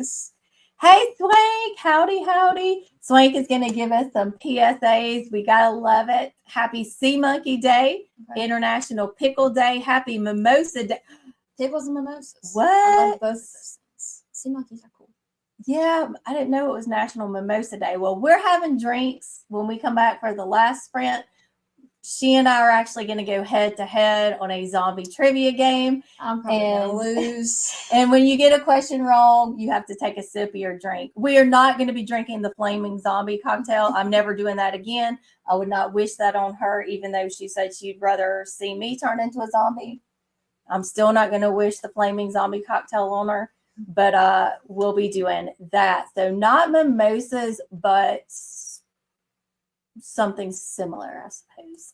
I agree. The pandemic was enough of a preview for a viral apocalypse. It's like wear this mask or America will be destroyed by a viral infection where humans turn into zombies, and people would be like, I ain't wearing that mask. I can't breathe. Science. That's probably not real. Only made it season 5 and 6 of The Walking Dead. Started reading the comic for the first time this month. Yeah, let us know what you think of the comic. I never did read the comics. I'm going to have me a pickle mimosa. Do that, Travis, and let us know. Let us know what you think of the mimosa.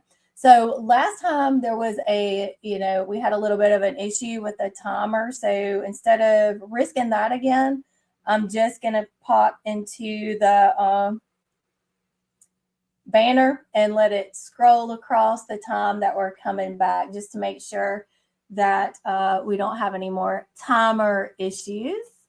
Amber said, I worked retail during COVID. The amount of stupid we had to deal with was crazy. Yes. I worked in fast food, and then I also worked as a car salesman for the majority of the pandemic, and telling people anything, or people would get angry because I had a mask on. It's like, yeah, people, we would all be dead. Yes. We would all be dead if it was an infection. We would all be dead.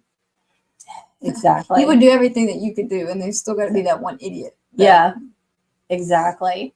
So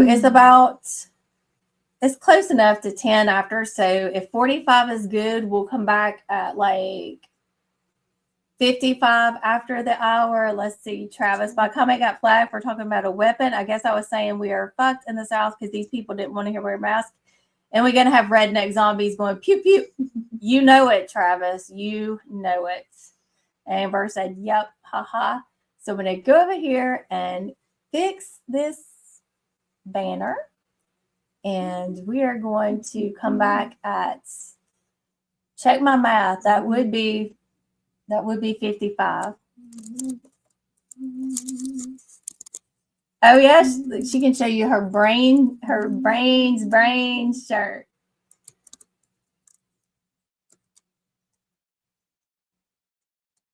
So we will see y'all back at 55 after the hour, and we'll be having our drinking game with zombie trivia. So have a wonderful, wonderful sprint, and we will see you all in 45 minutes.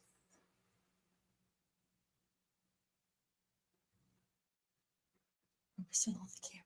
We are still on the camera. I got to get the banner going.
Hello, everybody. We are back. Yay. Let us know what you got up to during those sprints. We had lunch, we had charcuterie.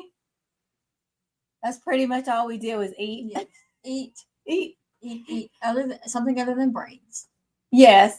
We steered away from the brains and had charcuterie.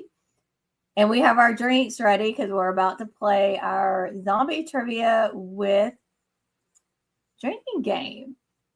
Travis said, I have to work on an order at work, which is basically the highest enforcement you can send to a landfill. And it ranges from 20 to 50 pages, and I have to calculate fees and stuff. Oh, no, Travis, I'm so sorry. We will pour one out for you. I've only done one the 2 years I've been here, but they are a headache and absolutely suck and take forever. That does suck, especially on a Friday afternoon, Travis. I'm so sorry. Or is it afternoon? Yes, it's afternoon. I'm sorry, Travis.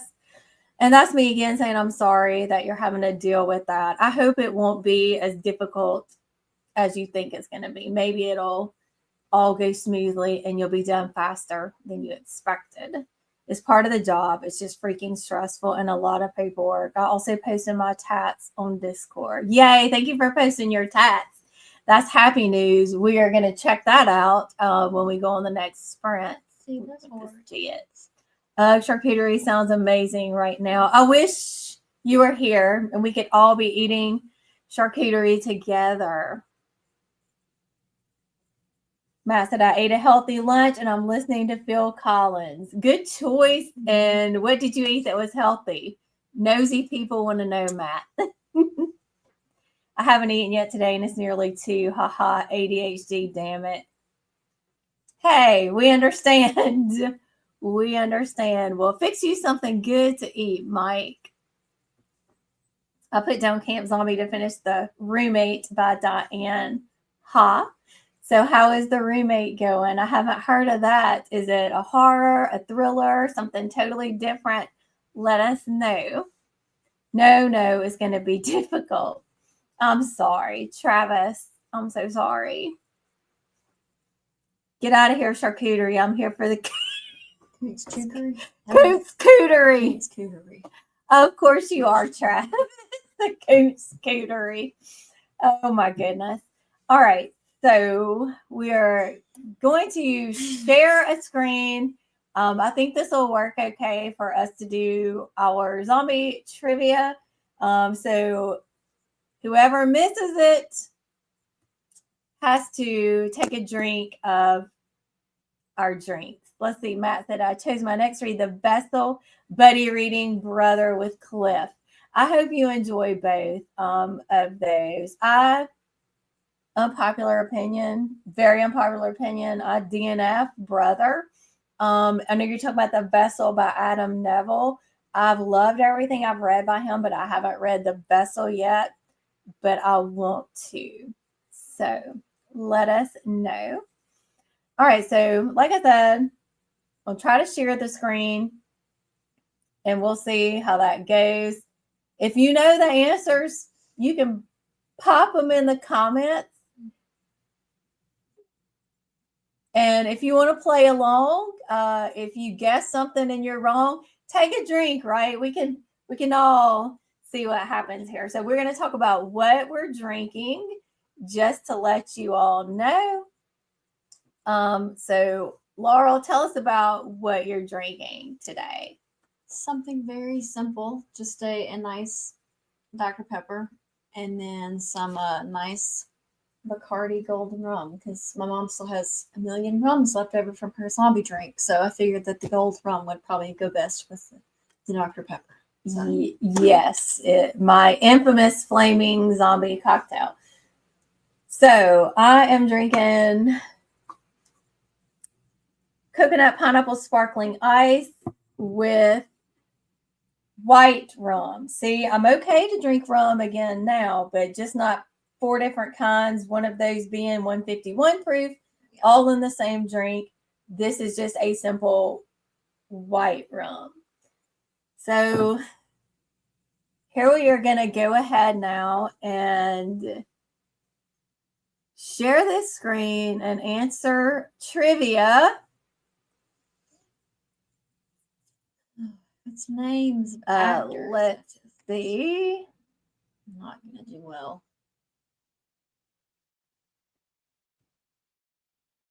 So this is how we're going to do it. We're not paying attention to these questions over on like this side that are actually numbered. We're going to be doing these quick questions. Can everybody see the screen okay? The share screen? Are y'all seeing it okay?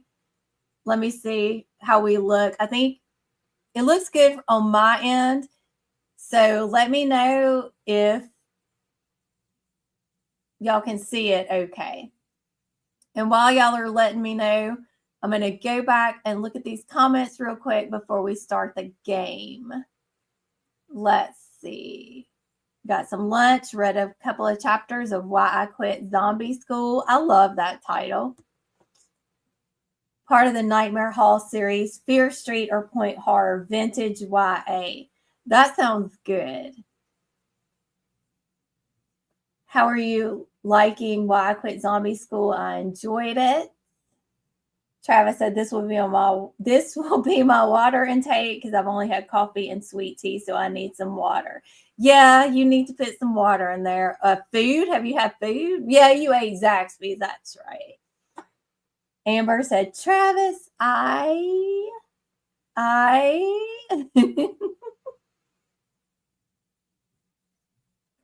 haha. I would be a flaming zombie. You would. You're going to be that sexy zombie, Travis. You know it. Amber said, I can't type apparently. I'm enjoying it a lot. Travis said, I was like, it's so good she's stuttering, right? She's so moved by the book. Exactly. Mike said, y'all are making me think about breaking out the bourbon. Haha, break it out, but you need to eat first. You said you hadn't eaten today. I'm going to be Mama Jen and tell you need to eat first. Matt said, I ate an apple, strawberry, banana yogurt, snacking on peanuts, drinking orange Fanta with a little tequila. All right. Tequila. Travis said, I can see it. Matt said, I can see. Good. All right. Now that y'all can see, we are going to get started. And Mike said, I'm definitely eating before I have 99 proof bourbon. Yes, please do, Mike. We want you to enjoy your Friday, not to get sick on a Friday. That would not be good. All right. So since Laurel's my guest, she has to go first. Okay, Laurel, what performer from Modern Family fought zombies in Dawn of the Dead 2004?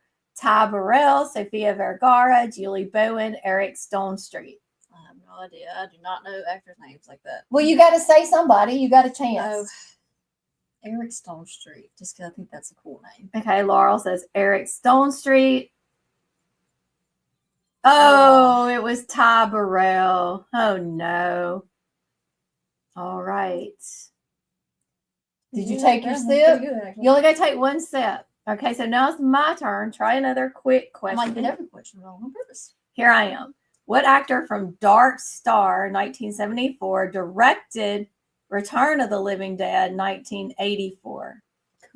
Cookie Knapp, Dan O'Bannon, Brian Norrell, Nick Castle. Why? I'm going to go with Dan O'Bannon.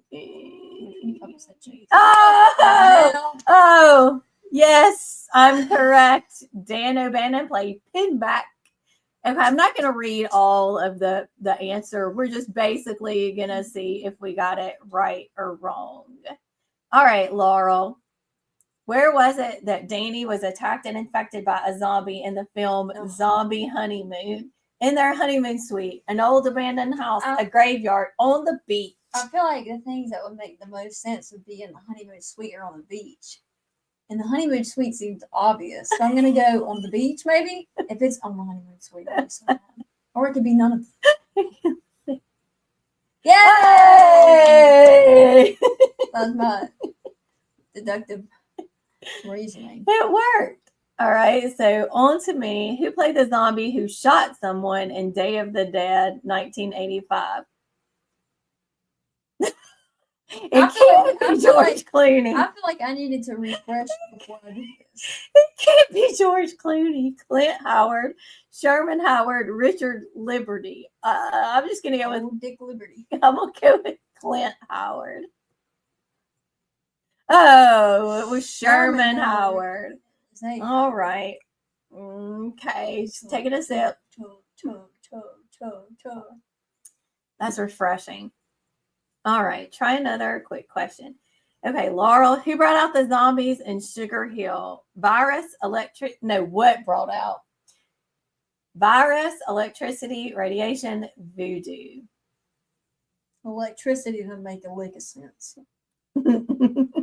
Virus, too basic. Let's do voodoo. I've never even heard of Sugar Hill. I've never heard of that before. Yay! But it doesn't seem to matter because I still got it. All right. What was the name of the mall that people took refuge in? George A. Romero's 1978 film, Dawn of the Dead, Wonderland, North Star, Strattenberg, Monroeville. Oh, yeah. That one's a gimme. I knew that one for sure. Yay! All right, Laurel. Get another actor. A classic. Oh, you know this one. Pet Cemetery. Yes, baby. classic Pet adaptation. Cemetery. Stephen King. Grief-stricken father tries to bring back his deceased toddler son. One of my favorite Stephen King. Yes. Movie adaptation, the original. Yeah. Yes. Yay. Yay. I would have had to disown you if you didn't know a Stephen King question. Yeah. I would have had to just kick you right on. To me, that's one of my favorite stories by him. I think that story is it's very real, like raw, like what a parent would do to get their child back. I feel like that's a very unique zombie film. It is. It's so really much like you said about grief and the extremes that someone would go to. And that'd be me even bringing Ravioli back. So your cat, yeah, right, exactly. Right. I would bury her in the pet cemetery. Well, as long as you don't put a person in there, it's not quite as bad. Come back as Peaches, though. She'd be crazy. All right, this is me. Yeah, I got the what the. Bruce Campbell resumes his role as Ash in the third film of his series. In what film does Ash take on a horde of living skeletons? Evil Dead, Army of Darkness, Curse of the Screaming Dead, Edges of Darkness, a very much give me with Army of Darkness. We had the conversation on if Deadites are zombies, and I guess skeletons. I don't know. It's interesting that they put something in here for me. It is when we had that conversation. But we decided Deadites are not the same thing as zombies. Yeah. I think they're a cool love child of like a zombie / possession, but at the end of the day, their body is taken over by a entity. Yeah. Now they're might look messed up like a zombie. Right. What do y'all think in the chat? Would y'all classify Deadites as zombies? Because if you do, you're wrong. But let us know. Defend your positions. Laurel, what is the original title? Oh, you know this. What is the original title for Peter Jackson's Dead Alive? Brain Dead, Dead Reckoning, House of the Dead, Bio Zombie.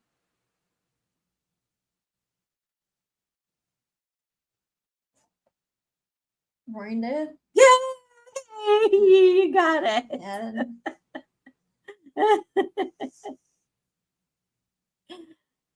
All right, so let's see. The rings.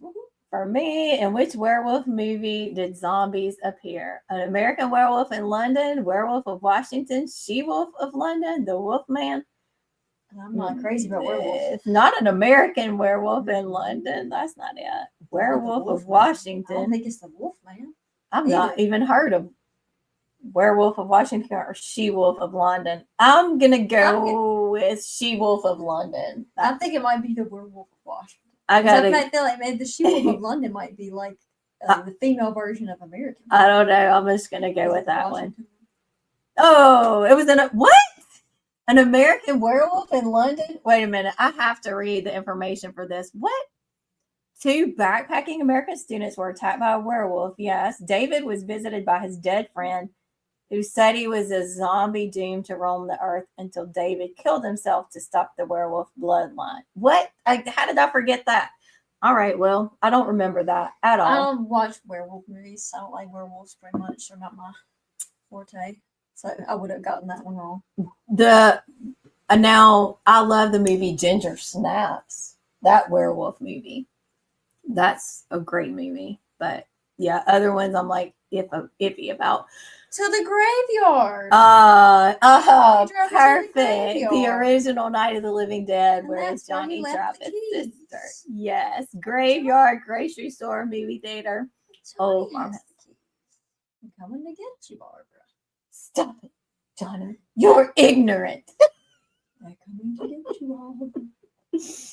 Yay. Visit the grave. Oh, Lord. I'm glad I got that one. Oh, get out of here. That was easy. What performer from Candyman appeared in a remake of Night of the Living Dead 1990? The incomparable Tony Todd.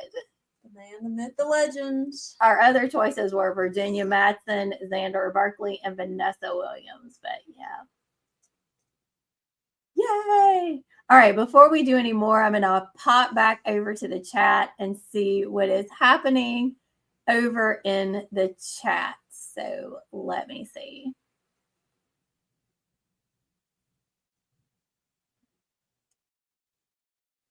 Oh, good. Y'all have been chatting a lot, so I'm glad I popped back over here. Somebody knew Ty Burrell. Let's see. I'm crazy, but I'm not that insane, right?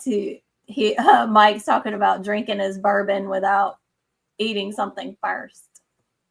Mike knew Ty Burrell. Hey. Wasn't fast enough. Haha. We needed you on our trivia team. Travis said, I'm going to suck at this. I'm not good at zombie stuff and suck at actor names. Yeah, I'm terrible at those. Mike knew Dan O'Bannon. Look at Mike. See Mike's name, My Life in Letterboxd. So Mike is our resident film buff. So he probably knows a lot of these. What the heck is Dark Star? I don't know. Mike probably knows. Travis and Mike is going to be sober. Yeah. I'm a lick to drink. I think that if we made a trivia team that actually went out and competed for stuff, we would need Mike on our team. Creativity's therapy. Matt said Dan. Dark Stars Carpenter's first movie, Travis. Oh, yeah. I have not seen it, though. Mike said, haven't seen this. I'm realizing how little I know about zombie movies. Yeah, that's what Amber said. Matt said, never seen it. I'll punish myself by taking 2 drinks. Yeah. It's such a punishment. I feel like these questions are either like, you know it immediately, or you have to be like, you really have to think. It's either like I can get it like that, or I'm like, exactly. Kat said, zombie drinking. Yes.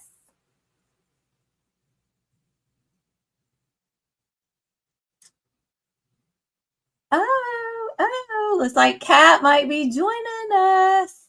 Kat is connecting. Kat saw us drinking and she wanted to participate in the fun. Amber said, Pet Cemetery. I know this one. Yes.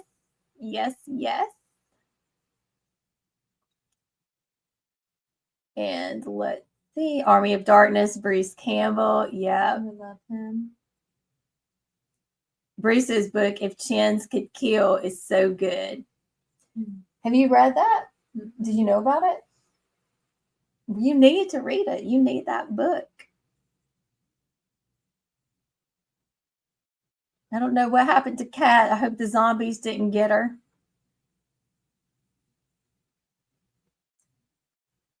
Kat was coming on, but she went away, but maybe she's coming back. No, Kat, don't let the zombies get you. Travis said, I've read Pet Cemetery, but never seen the movies. I like the original, like I think it was 89 when it came out. I like that one. I didn't really care for the remake. Mike said, if someone considers Evil Dead to be a zombie franchise, I won't try and argue it. I think they're zombie adjacent. I just want excuses to watch Evil Dead. Exactly. I think, like Laurel said, they're sort of zombie adjacent. Like if you combined demonic possession and exactly. I think, like Laurel said, they're sort of zombie adjacent. Like if you combined demonic possession and exactly. Like Laurel said. Hey, Kat. Hey, How are you? I'm trying to figure out what is wrong with my computer. It's like not doing it what it's supposed to be doing. Yeah, because you came on and then you weren't there, and I was afraid the zombies got you. I was like, Kat's trying to come on. It's because my computer was not on, and this laptop takes forever to warm up. Well, And so then I got off, and I thought maybe that would help. How you doing? I am doing fine. How are you, Kat? Good. Hi, Laurel. Hi. What have you been up to today? I know you've been out and about, but what were you doing? What are your zombie plans? What are your weekend plans? What is going on, Kat? I went to the Friends of the Library store. It's their weekend to be open. So I went and shopping. Did you get some good deals? I think so. The books that I was looking for, I could not find. They didn't have them, but I ended up getting some other stuff. Some Daphne du Maurier. I found this X-Files novelization for goblins. So I don't have this in my collection. So I figured I'd do that. I found Kelsey horror book. It's kind of cool. It's got like the little cutout thing. Uh-huh. She's gonna love that. I'm trying to think. Let's see when it was published. I know nothing about the book. 1992. But yeah, his touch can heal or kill. His fate is solitary. His agony belongs to us all. Death grip. That sounds interesting. With a blurb from Stephen King. The abyss line is, I don't know what the abyss line is. Maybe that's for another book. The abyss line is amazingly satisfying, remarkable. I hope to be looking into the abyss for a long time to come. I don't know. He blurbs so many books. Does he really read them? That's what we know. Yeah, that's up for debate probably. Yeah, but I went and had lunch because I haven't been to Johnson's Kitchen in like a while. Mm-hmm. So I figured I'd go run real quick. You got some graduation. Yes, I have graduation this weekend.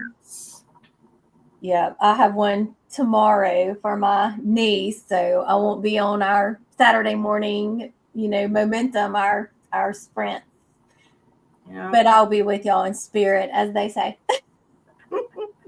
Yeah, we have the graduation and the party for my niece Claire on Saturday. And then we have the graduation party for my friend Jeff's son Jackson on Sunday.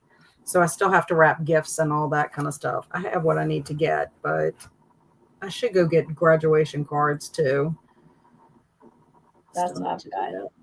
Graduation cards. I'm giving my niece money. I know it's impersonal, but it's practical. Yeah. I got a book for Jackson off of a list of books he wanted. So I'll put the money with that. And then Claire, I've been buying books for her classroom all year. So she'll get books, plus she'll get money. And then one of my other friends' son is graduating tomorrow too, but he's in the morning session.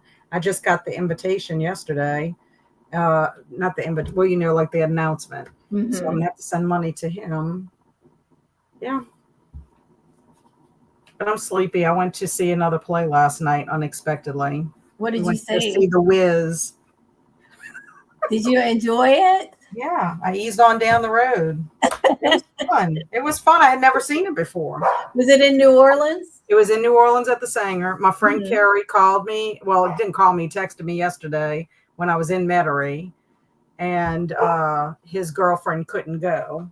So he's like, do you want to go tonight and go see The Wiz with me? I was like, sure. So that's my stumbling block as to why I haven't gotten all my books out of my scrapbook room. Well, you know what? That's okay. You got to make time for friends and you got to make time for Hey. fun.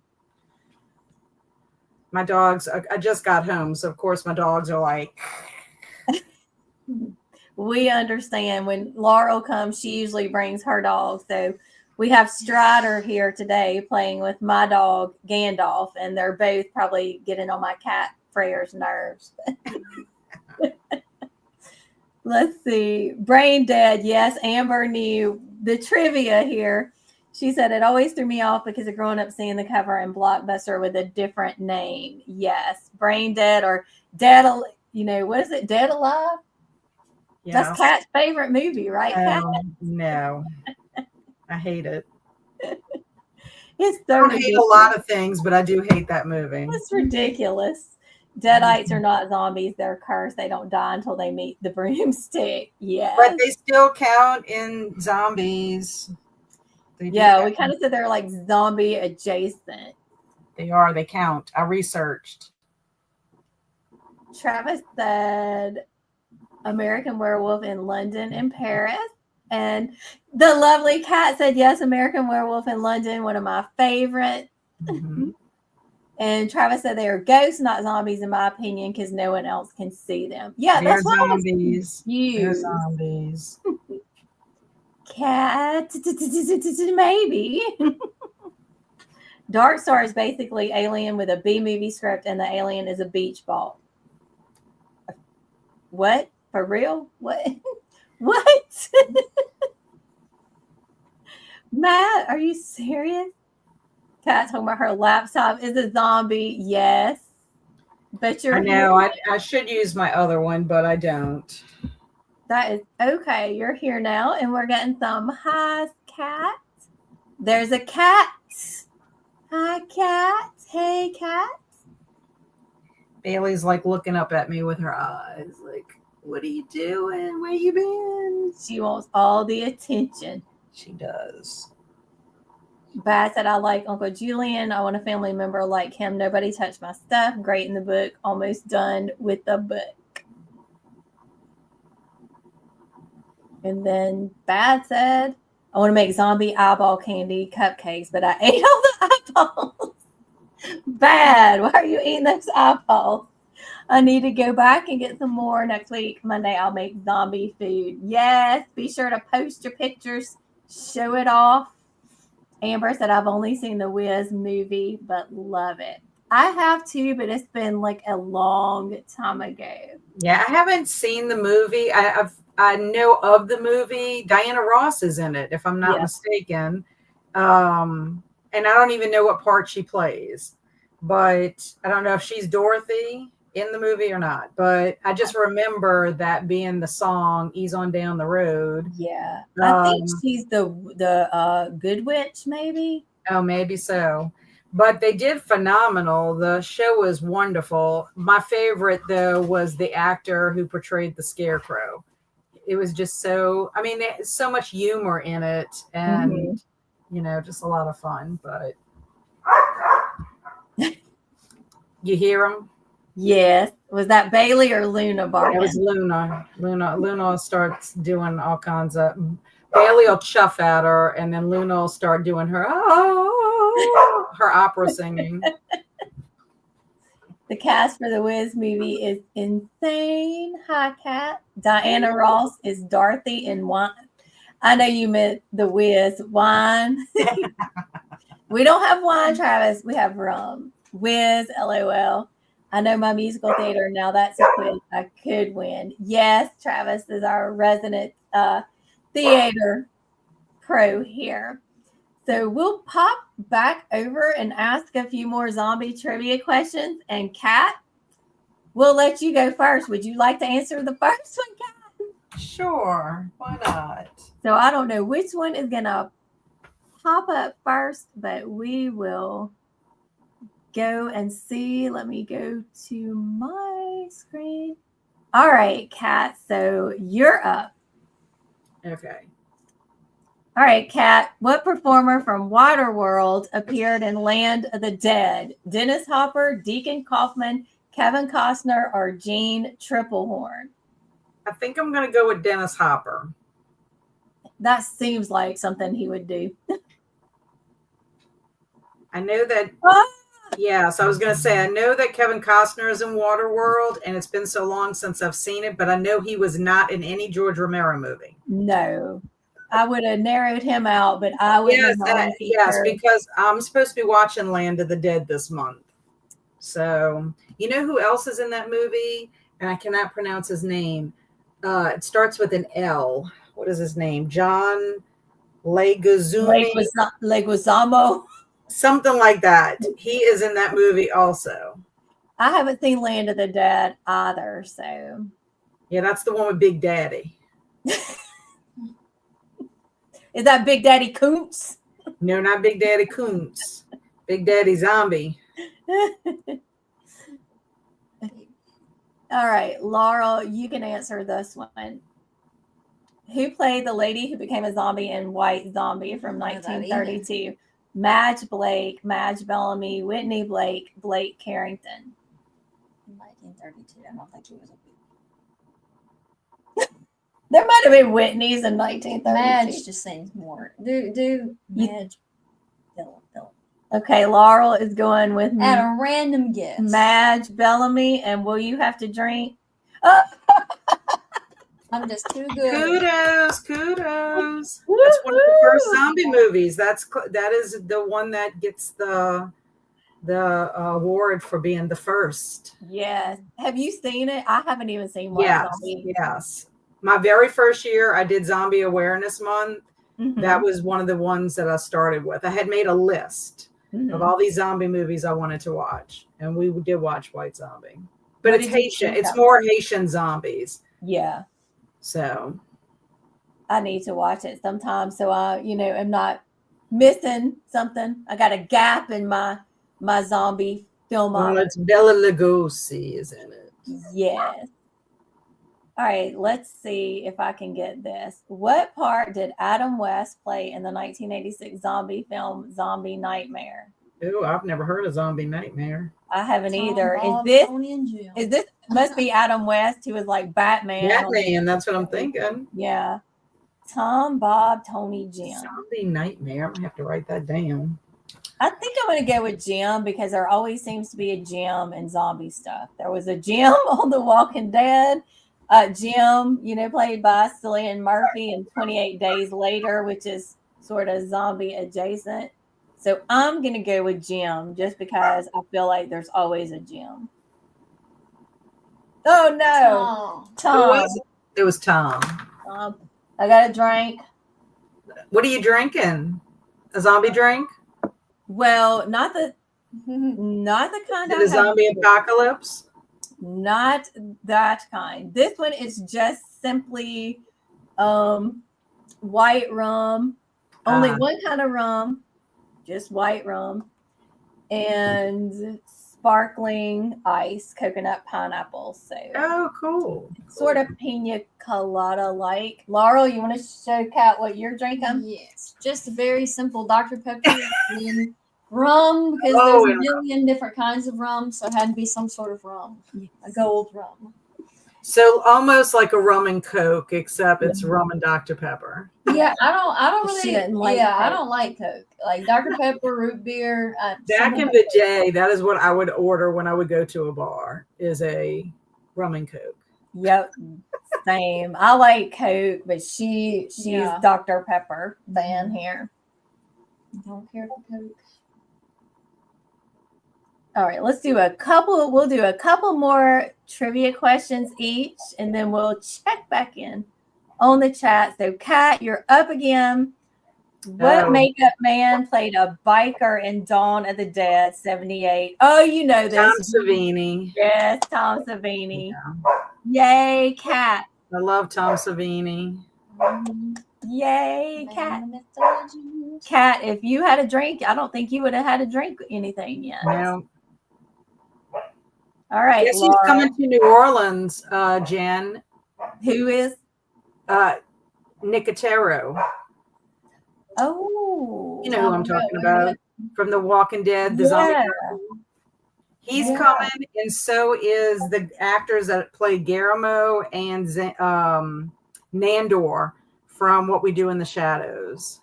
Oh, Greg is that Nicotero. Greg was it Nicotero. for you have like GalaxyCon. okay. Which When is that? it must be a new Comic-Con coming to New Orleans. I've never heard of it. It's coming in July, but I told my husband, because we love What We Do in the Shadows, I would like to just go just to look at them. But like the fact that Greg Nicotero is going to be there. I mean, he's like Tom Savini of today. He actually probably worked with Tom Savini at some point. Bailey. I think they did. He does amazing makeup work and effects. He really does. It's one of my icons that I like to look at when I do mine. Yeah, this one we already had this question. Yeah, we already had this question, so I don't know if it's just going to cycle back to all the same questions. If so, we will just have to be done with trivia. It's so funny because I didn't realize that Ty Burrell was in that movie. I mean, even though I had watched the movie prior to that, I didn't realize until after I started watching Modern Family, and then went back and we did a rewatch of the movie. And I'm like, oh my gosh, Phil is in this movie. I was like so excited. And he plays a totally different character than he does on Modern Family. He's kind of a jerk in the zombie movie. I have to check that one out. So it started cycling back to the same questions we already had. So I guess that's all of trivia. I only got one wrong. Yeah. So we'll pop back in the chat and let's see what's going on here. Travis said very serious. No, Matt, sorry. Matt said very serious. To be honest, the beach ball is dressed up, but you can tell they used it because of budgetary reasons. It's Robert Englund's first movie.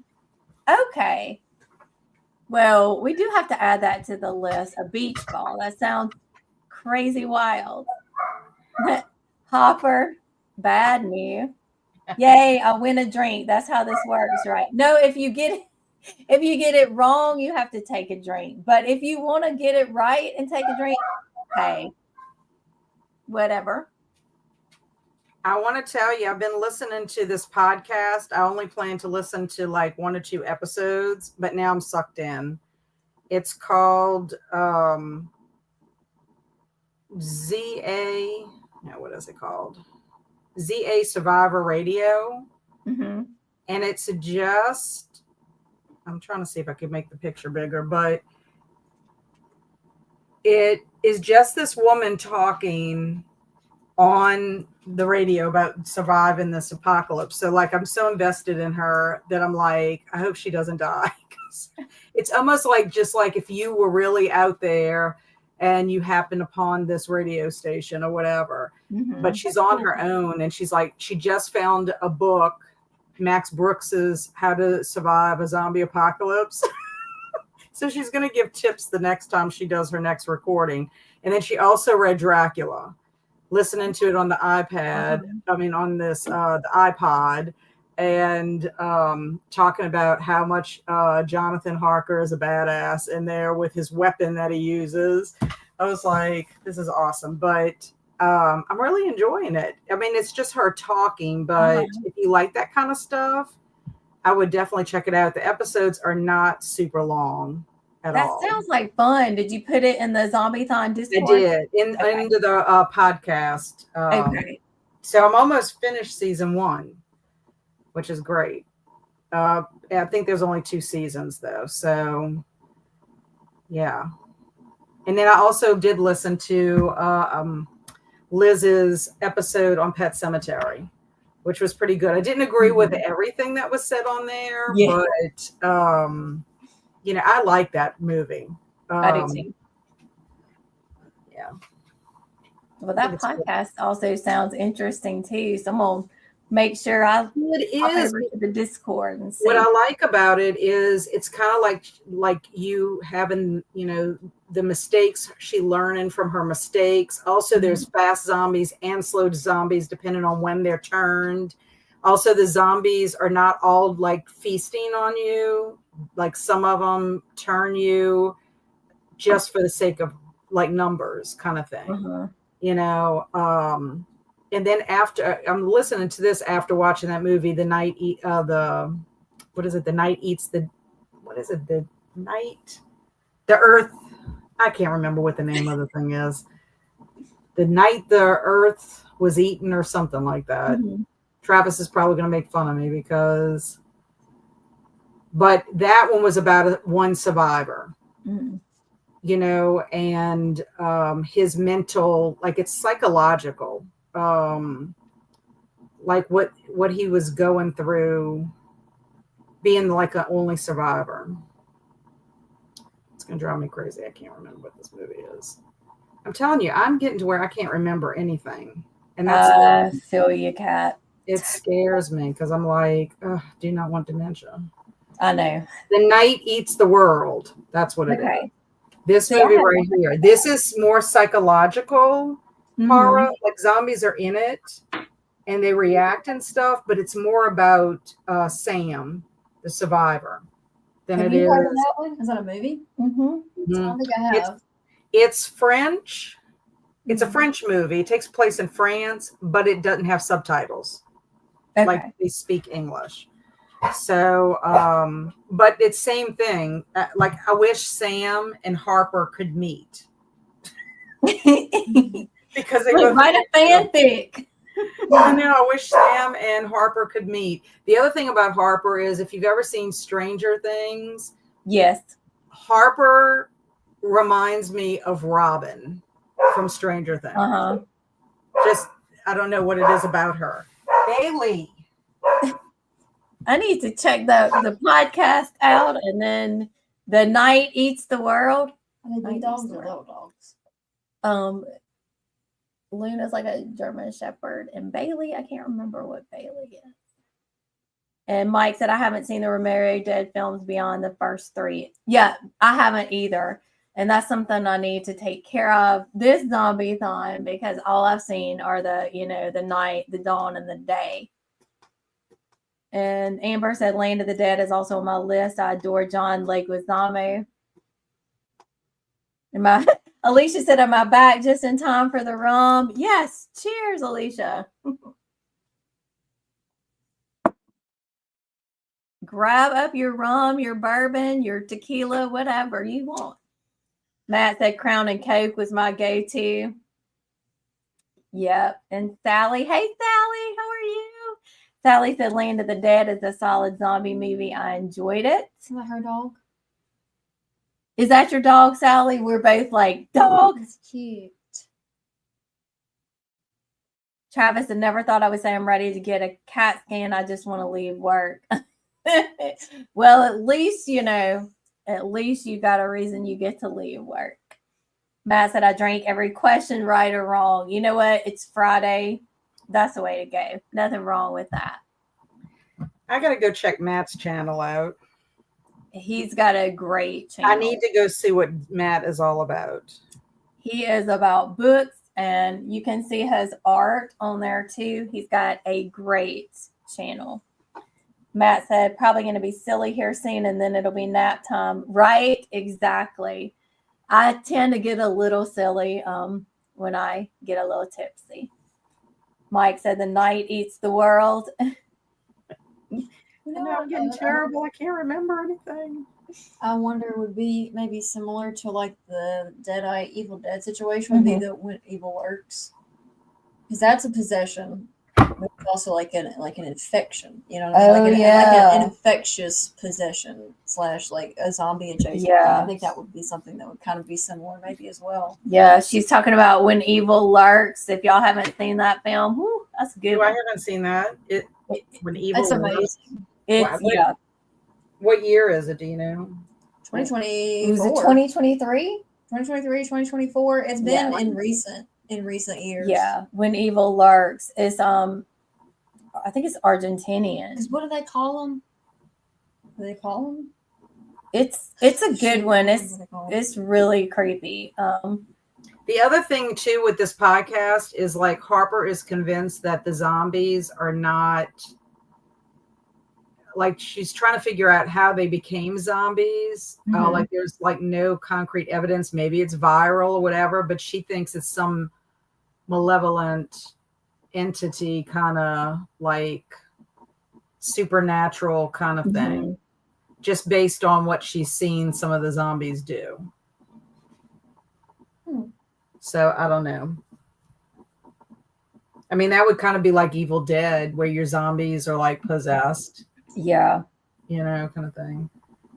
I tell you, those Evil Dead, when you look at them, like that one that looks at you from the trap door, Yeah. like it's so disgusting. I'm It just is. like, if or die. It is. Your eyes. Travis said he would never make fun of you, Kat. And he said, I'm too busy working on something Yeah, right. He would never make at fun of work. me. He always makes fun of me. He Silly does. butt cheek.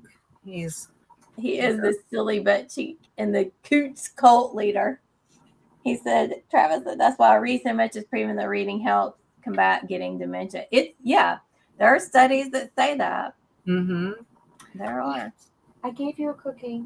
Sally said, I didn't like The Night Eats the World. It's more like The Night Bores the World. So slow. You see, I loved it. I loved the fact that it was like, because it's real life. That's what, that is really how you would feel if you were in Sam's shoes. Literally like that. But then there were moments that were so tense, literally had to stop the stream. And I had to get up and walk around because I'm like, and this is not going to be good. Like I just felt so like much anxiety, because his life was going on, and then all of a sudden he'd have these like tense moments, or he'd make these decisions, and you're like, "What are you doing? Like, why would you do that? Like, I understand you want companionship, but why? Why are you like?"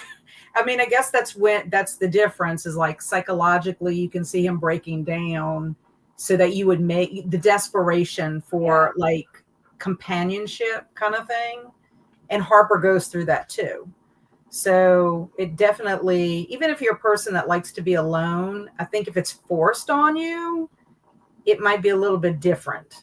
Yes, exactly. The isolation part of apocalyptic movies, if you have someone who's trying to survive on their own, that always gets up next to me and makes me feel, like you said, just anxious and so filled with dread. So I don't mind things that maybe move slower if I'm invested in the character and I'm feeling all of those things of what would I do, Well, because there's a lot going on in The Night Eats the World. Like the beginning, you've got a little bit of a preface of what his life is like in the beginning. And so that there's sadness connected to that. And then what ends up happening and, when the world's falling apart. And so it's like a whole blending of isolation and grief and sadness and, just the psychological wearing down of the fact that you may be the only person alive, and then just seeing what happens to these people. It's just, and then you almost don't know what's reality and what's in his mind until like you'll discover it as you go kind of thing, and also too, I think I see it with this podcast too, is you do something because you just can't take it anymore. You do something really destructive that because you have a breakdown, like a psychological breakdown from that many days. What I also find fascinating is how anybody would keep track of days at that point. Right? I have trouble keeping track of days, and we're not. Yeah. So that's why I find it fascinating. I think that's why I like this. So Sally probably would not like this podcast because it's just a person just talking about what's happening to them, kind of thing. If she didn't like The Night Eats the World, the psychological stuff, I eat that stuff up. Mike said, have any of you seen Maggie from 2015? I loved Maggie. Slowly turning into a zombie. Yes. That's another one that if you don't like slow movies, you don't like slow burns, don't watch Maggie. But if you like watching, like also to a parent dealing with that, because Maggie's Arnold Schwarzenegger's child. He plays the father. I've heard of it too, but I haven't seen it. Oh, I thought it was well done. I watched it years ago. We need to add that to the list. We're adding some stuff to our list. Sally said, I saw Maggie. I think I like it. Honestly, don't remember it very well. Travis, it's sad. Matt's channel is great and very open, extremely strong dude. Yes. Yes. Mike, I'm just behind on all my videos. Like a year. and Mike said when evil lurks is crazy. Yes. And Sally said, that's my late dog Tank. I lost him 3 years ago. He was a very sweet dog. I just love that picture of him. Oh, he looks sweet. He does look sweet. Is it a Cocker Spaniel? It looks like it. Those breeds are always sweet. I work with dogs, so those breeds are good breed. Nice dogs, good dogs. Mm-hmm. I almost got a Cocker Spaniel one time. They're so pretty. They're super sweet. Mm-hmm. All right, Kat, we have questions. Like I quit watching The Walking Dead after season 7 or 8. So I don't know. Do you know if they ever figure out do they ever reveal what caused the zombie outbreak? From what I can remember, because it's been a while since I remember the beginning when he goes to finally go to the CDC, and that's when they find out that everybody has it within themselves. So no matter how you die, you're going to turn into a zombie. So I guess it would be viral, like a dormant virus that everybody has. So I guess they must not talk about it after that. I guess we don't ever get like how it happened. Well, they do kind of talk about it because somebody asks what he says because they think they're going to get like the antidote or whatever, like the CDC is going to have answers, and that's what they end up getting, and then of course you got the whole thing, the charade of Eugene, who was going to create the thing, and then we find out that was not. Yeah, it's just I think what they determined is that they did determine that if they are bit, that they can stop the transmission of that virus. It had to be viral, I would think, if it's dormant or whatever. And also, too, if it transfers through saliva and the bite or whatever, because remember that if they could cut their limb off, then they can stop the transformation of it. Yeah. I quit after maybe it was better that we never knew 7 or 8. They didn't try to wrap up and give this big elaborate answer. I think maybe it's scarier that we didn't know what caused it. Yeah, I would bet it's viral. Let's see. Matt said I took a little break from making videos while I was finishing the semester. It's understandable, but I'm gonna do a double book review: Southern Book Club and Censor, which is manga. I'm looking forward to watching your review of Southern Book Club's guide to slaying vampires. Yeah, so it's viral. Viral. Travis loved Night Eats the World. It was sad, intense, and funny. Very entertaining. So another recommendation for Night Eats the World. Matt said, I love slow burn books and movies as long as the wait is worth it. Yes. Mm-hmm. Yes. Same. Travis said, a better movie I recommend is The Night Eats the Coots, a classic. A lot of coots getting ate up, and our main characters kick a lot of coots, but also gets his coots bit in the end. So Travis. Oh my gosh. Matt said, you want a movie recommendation for this month? The Sadness. It's not for the weak of stomach. Yeah. I don't know if I want to watch that one or not because of some of the things I've heard about it. So I'd have to think about it. Mike said Maggie is one of Arnie's only dramatic films. He delivers a surprisingly good. Yeah, he's very good in it. I agree. That out. Sally said, I like slow burn and psychological. That specific movie, The Night Eats the World, was not for me. That's fair. Yeah. Mike said, Walking Dead ended with several spinoffs following the end of the main show. I guess they'll never figure it all out or cure They're it. not going to, I don't think they're ever going to have a cure, honestly. No. I don't think that's on the agenda to do that. Sadness is relentless and horrific, bloody and violent. Yeah. And Travis said, I'm going to keep the coot stuff up until y'all kick me out. I'm not going to kick you out, Travis. I'm not going to kick you out. So We have been sprinting a while, so if it's okay with everyone, instead of doing 45 minutes for this last one, are y'all okay if we just do 30 minutes? That's Is fine. that good? All right. So I don't know, my timer paused by itself a couple of times during the first sprint. I have no idea why. So I'm just Your Pomodoro Kitty? Did you yeah, use Pomodoro Kitty? yeah. And I don't know, it's never done that before. So I'm just putting in the like ticker going across the cross on the with the banner Mhm. what time will come back because I don't know if the timer is going to pause again, but just in case. I know several people that do that. My friend Krista at Books and Jams does that, and so does Stormy. They put the time and Sarah at the Bookish Knitter. They all put the time in their ticker thing. That's what I'm going to do just in case the Pomodoro Kitty acts up again. I guess it's being like a typical cat, 50 right now. a mind of its own. All right. Yeah, it's about 1:51. So we'll say we'll return at 20 after the hour. So I will see you all in 30 minutes. Bye.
Hey, Kat. Hey. Hey, Kat. Hey, Luna. Hey, Bailey. I know they've been good. I took them out to try and throw the toy, but it is hot as Hades outside. I'm like, Luna does not need to be running after a toy 10,000 times.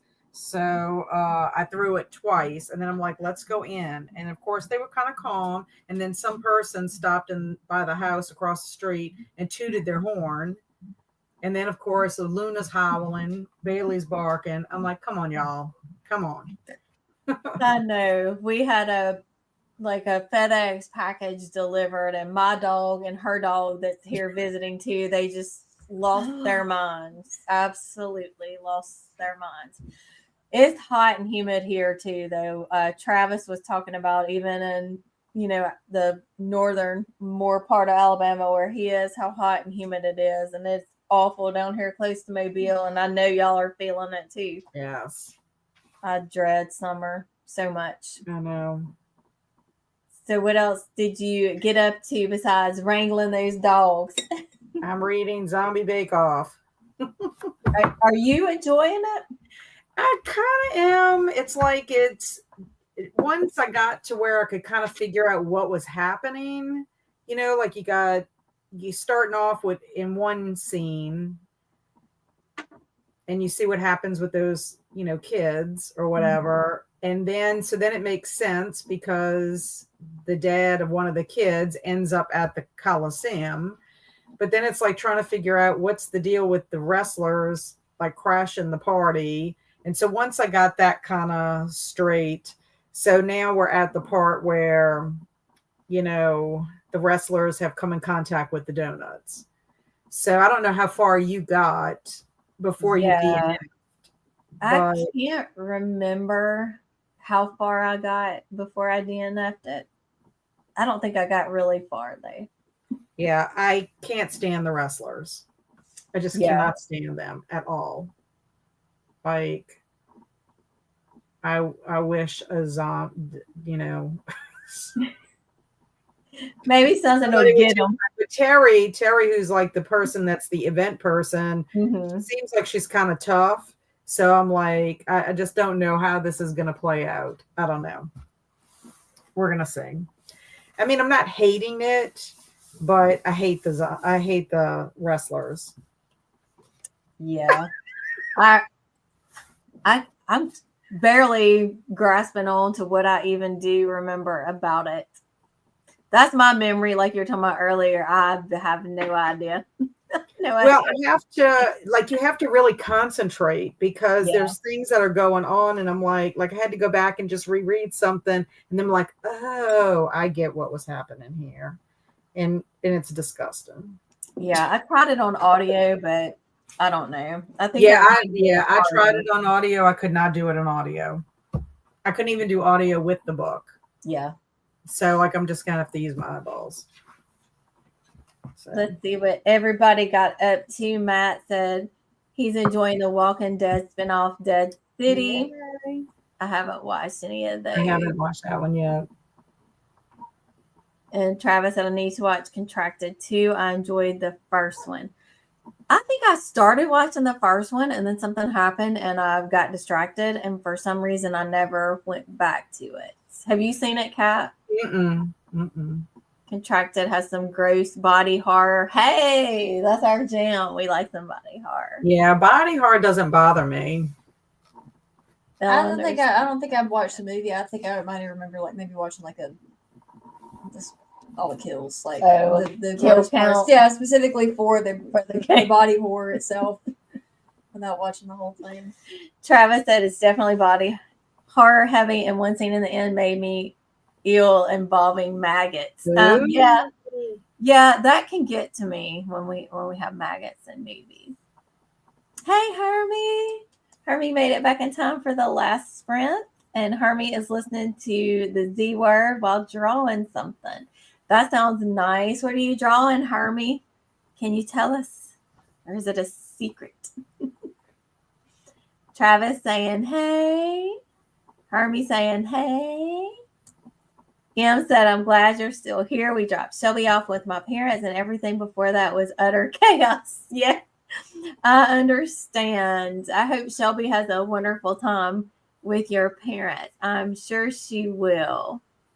I hope so. Matt said, I'm watching a documentary on Medusa, expanding from the story that most of us know. Hey, yeah, there's my Medusa. I'm a big Medusa fan. Let us know how that goes, Matt. Give us a link if you can. Put it in Discord or something. I'm always interested in more about Medusa. Swank said, hey, Hermie and Travis and Kat. Hayes, all around. Alicia said, I read more of my books and also wrangle dogs. That seems to be a common theme today, books and dog wrangling. Travis worked on the order and it was awful. Word formatting can be so obnoxious when it doesn't want to work right. Mm-hmm. It's probably going to take me a week or two to write this thing up. Good luck to you, Travis. You've got this. It does sound like a daunting and stressful task, but you can do it. Mike said, I'm playing Hitman 3 and being a menace. Is that because you drank all that bourbon? I hope you did eat. I hope you ate first. Amber said, I have Zombie Bake Off on my list, but I'm worried to start it with all the reviews I keep hearing. Yeah, but we had somebody in the Just Post yesterday. It's LV Meddling Kid. Said I finished and gave it 3.5 to 4 stars. Once the arguing back and forth stopped and we got into the action, I really enjoyed it. It was a crazy take on zombies. So that was a positive review. Now, Crystal said, I know this Buddy Reed was kind of my idea, but this is a big nope for me. I just can't get into this. But I'm wondering if it's because people are trying to listen to it on audio instead of reading it with their eyes. Now, Patricia, she said that perhaps she'll give it another go sometime with her eyeballs, because that was my thing. I was so excited to see it was on audio book. And I'm like, oh, good, because none of my other zombie books were on audio. So I'm like, this will be perfect. Well, I'm like, I don't know what the heck is going on. Yeah. So that's why I said, let me go ahead and read along with it. And it was just distracting. Stephen Graham Jones does have his own unique way of writing. Yes, he does. And there's a lot of subtle stuff that he said. I mean, it's like things that he says are subtle. Like sometimes you don't pick up on it. Until like you get to another part and then you're like, wait, what? And then if you go back, then you're like, So I find for me, and it might not be for anybody else, but I find for me, I can't read him very fast. Yes. But I will say that I had a different feeling about My Heart is a Chainsaw the first time I read it, because there were a couple of things I was unsure about. Like I had questions. And then because I wanted to read Don't Fear the Reaper, I had to reread My Heart is a Chainsaw because I wanted to make sure before I went in. But I listened and followed along with my eyes for that. I don't know if it was just because the narrator was good. All my questions I had were answered. It was just like reading it or listening to it the second time. And then I listened to Don't Fear the Reaper and the last one and was fine. Yeah. So I don't know. I have a hit and miss relationship with Stephen Graham Jones. I loved the Indian Lake trilogy. Absolutely loved it. All of the books were 5 stars for me. And then a couple of his short stories I liked a lot. Night of the Mannequins and The Clown Brigade. But I ended up, DNF and Zombie Bake Off, and also DNF and The Only Good Indians. And I've tried to read that one like 4 or 5 times, and I've finally just given up on it. But yeah, I'm back and forth with him. Oh, and I also did not like I Was a Teenage Smasher. I did not like that one. I should have DNF'd it, but I just kept listening because I wanted to give it, keep giving it a go, but that one didn't work for me. Isn't it funny how some authors work? I mean, that just goes to show you how subjective it all is, writing and I guess that makes sense because it's the same way with like television shows and movies. Haley, but it's amazing how you can have people who do like similar things, but just not have, but have an author that just doesn't work for one and not the other. Like Kelsey and I are do pretty well with authors. Like we have authors that we really like in common. And so it's always funny when we get an author that, like, because she's not a fan of Stephen Graham Jones. Yeah. But yet I kind of like it. I don't know why. I don't know if it's something about his writing I like. I don't know. I've listened to him speak on like the audiobooks, like he'll do the afterwards. Mhm. Something about the way he talks to me is very soothing. It is. Almost like a LeVar Burton kind of. Mhm. So I don't Yep. know if that impacts it, because I kind of think about that. I don't know. And he's so smart. He's so smart. Like if you listen to him in podcast interviews, like you said, I could just listen to him talking forever and ever. Yeah. Travis said, getting ready to head out for my scan. Hopefully it doesn't take forever because I got plans tonight. Well, good luck, Travis. I hope you get good news. I hope you get through it because my doctor's appointment yesterday was for 11:15 and I didn't get out of there until almost 1:00 because the doctor was so far behind. Now, seeing, I guess, is different than seeing the doctor, but I hate waiting around in doctor's offices. I hate it. Mm-hmm. Hermie said, drawing a Game Boy for a Hunger Games thing. Oh, that sounds fun. I'm going to be doing Hunger Games. My digital pen has broken, though, so I have to use my finger. Eek. Uh-oh. But I have faith in you, Hermie. You can do it. Mike said, I did not have the bourbon. Players can create hit contracts in this game for others to play, and some of them are nuts. You did not partake of your bourbon, huh? Travis said, I hope they don't have to take my blood pressure. Thank you.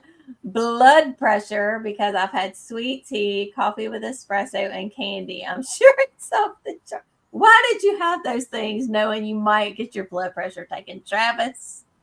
Goodness. M said, good luck, Travis. Eleanor, Jen, I just watched your mouthy book reviews. Definitely picking up Senseless. So thank you for watching, and I really hope that you enjoy Senseless. I couldn't believe how much I did. For those of you who haven't read from Ronald Malfi, I definitely recommend picking up his books for sure. Have you read? I can't remember if you said you'd read from him yet or not, Kat. You have not. I have Night Parade on my shelf and was hoping to read it when Christine and Cliff did it. Yeah. But I just couldn't fit it in the month that they chose to read it. So no, it's still on my bookshelf. Yeah, that's the one. The other one, like I did a double review of 2 of Ronald Malfi's book, his latest, Senseless, and then The Night Parade. I finally read it like last week or so. And I was like you, I wanted to read it for the Fright Club, but I didn't get around to it. But I finally did. So I talk about both of those books in my latest video. But yeah, I mean, The Night Parade sounds great. I happened to pick it you up. you would love that. Pick it up at Books A Million. It was in the bargain section. So you would like it. It's got cat vibes for sure. My kindred spirit. Yep. Hermie said, hope your appointment goes well, Travis. I hope all your apps go well too, because if your phone's not working right, Especially the app. Yeah. Yes. You don't want any issues with your coop. Matt said, I'm going to finish this doc and then take a nap. Great hanging out with you ladies and chat. Much love to you too, Matt. Bye. I hope you have a nice nap. I wish I could take a nap. Yeah, same. Pup has opinions on Stephen Graham Jones. Yes. Cat's pup has opinions on everything. Yeah, Bailey with a little chuffing. Guess what? Bailey's going to the groomer tomorrow for the first time.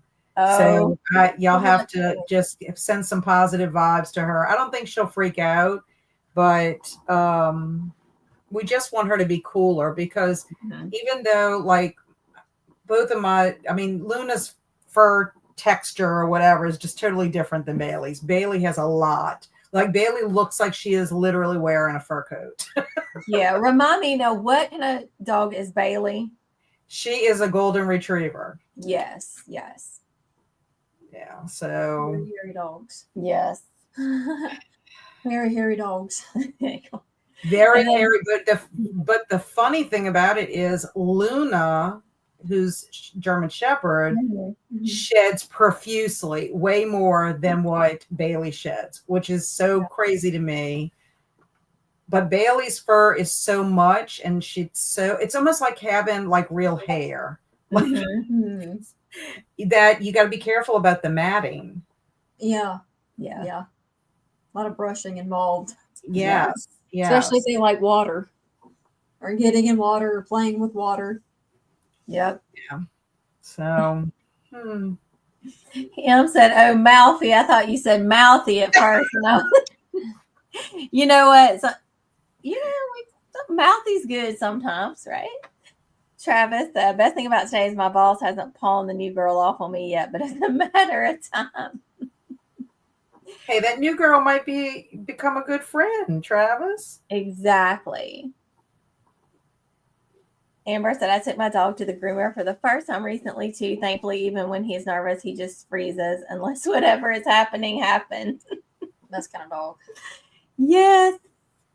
Well, I think we have wait, one more pop up. Alicia said, please send post grooming pics. Yes. Yes. I'm kind of curious to see because Barry says he's going to ask the groomer to keep her tail kind of floofy. And I'm like, in my mind, I'm just envisioning her like having no fur, like being like to the skin with this floofy head and a floofy tail.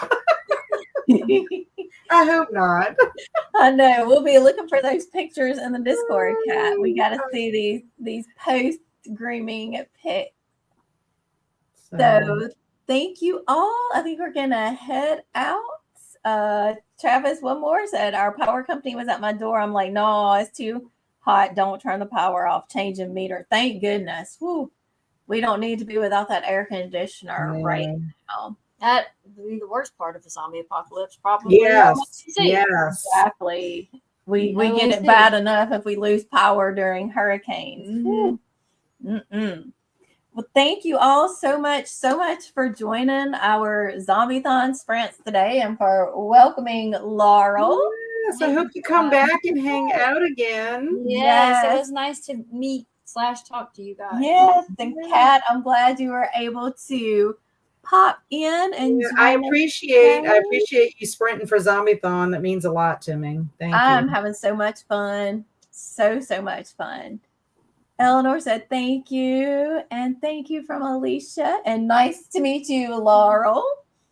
Well, wave with the wrong hand. And thank you from Amber, and thank you all for being here. And if you are coming back and catching the replay, thank you so much for catching the replay. Travis is done making friends with coworkers, telling them how bad this job is and scaring them off. Oh, Travis. Thank you for coming, Amanda. And Ann said thank you and nice to meet you, Laurel. And Hermie said thank you for sprints and you guys rock. Thank you. We think you rock, Hermie. You rock. Travis said thank you for making my day. Laurel, nice to meet you. You are beautiful and super cool. Yeah, thank you, Travis. Thank you. Bye to all the cool zombie peeps, and be aware. You never know when the zombies might pop out. We will see you on the next sprint. Bye, everybody. Happy weekend.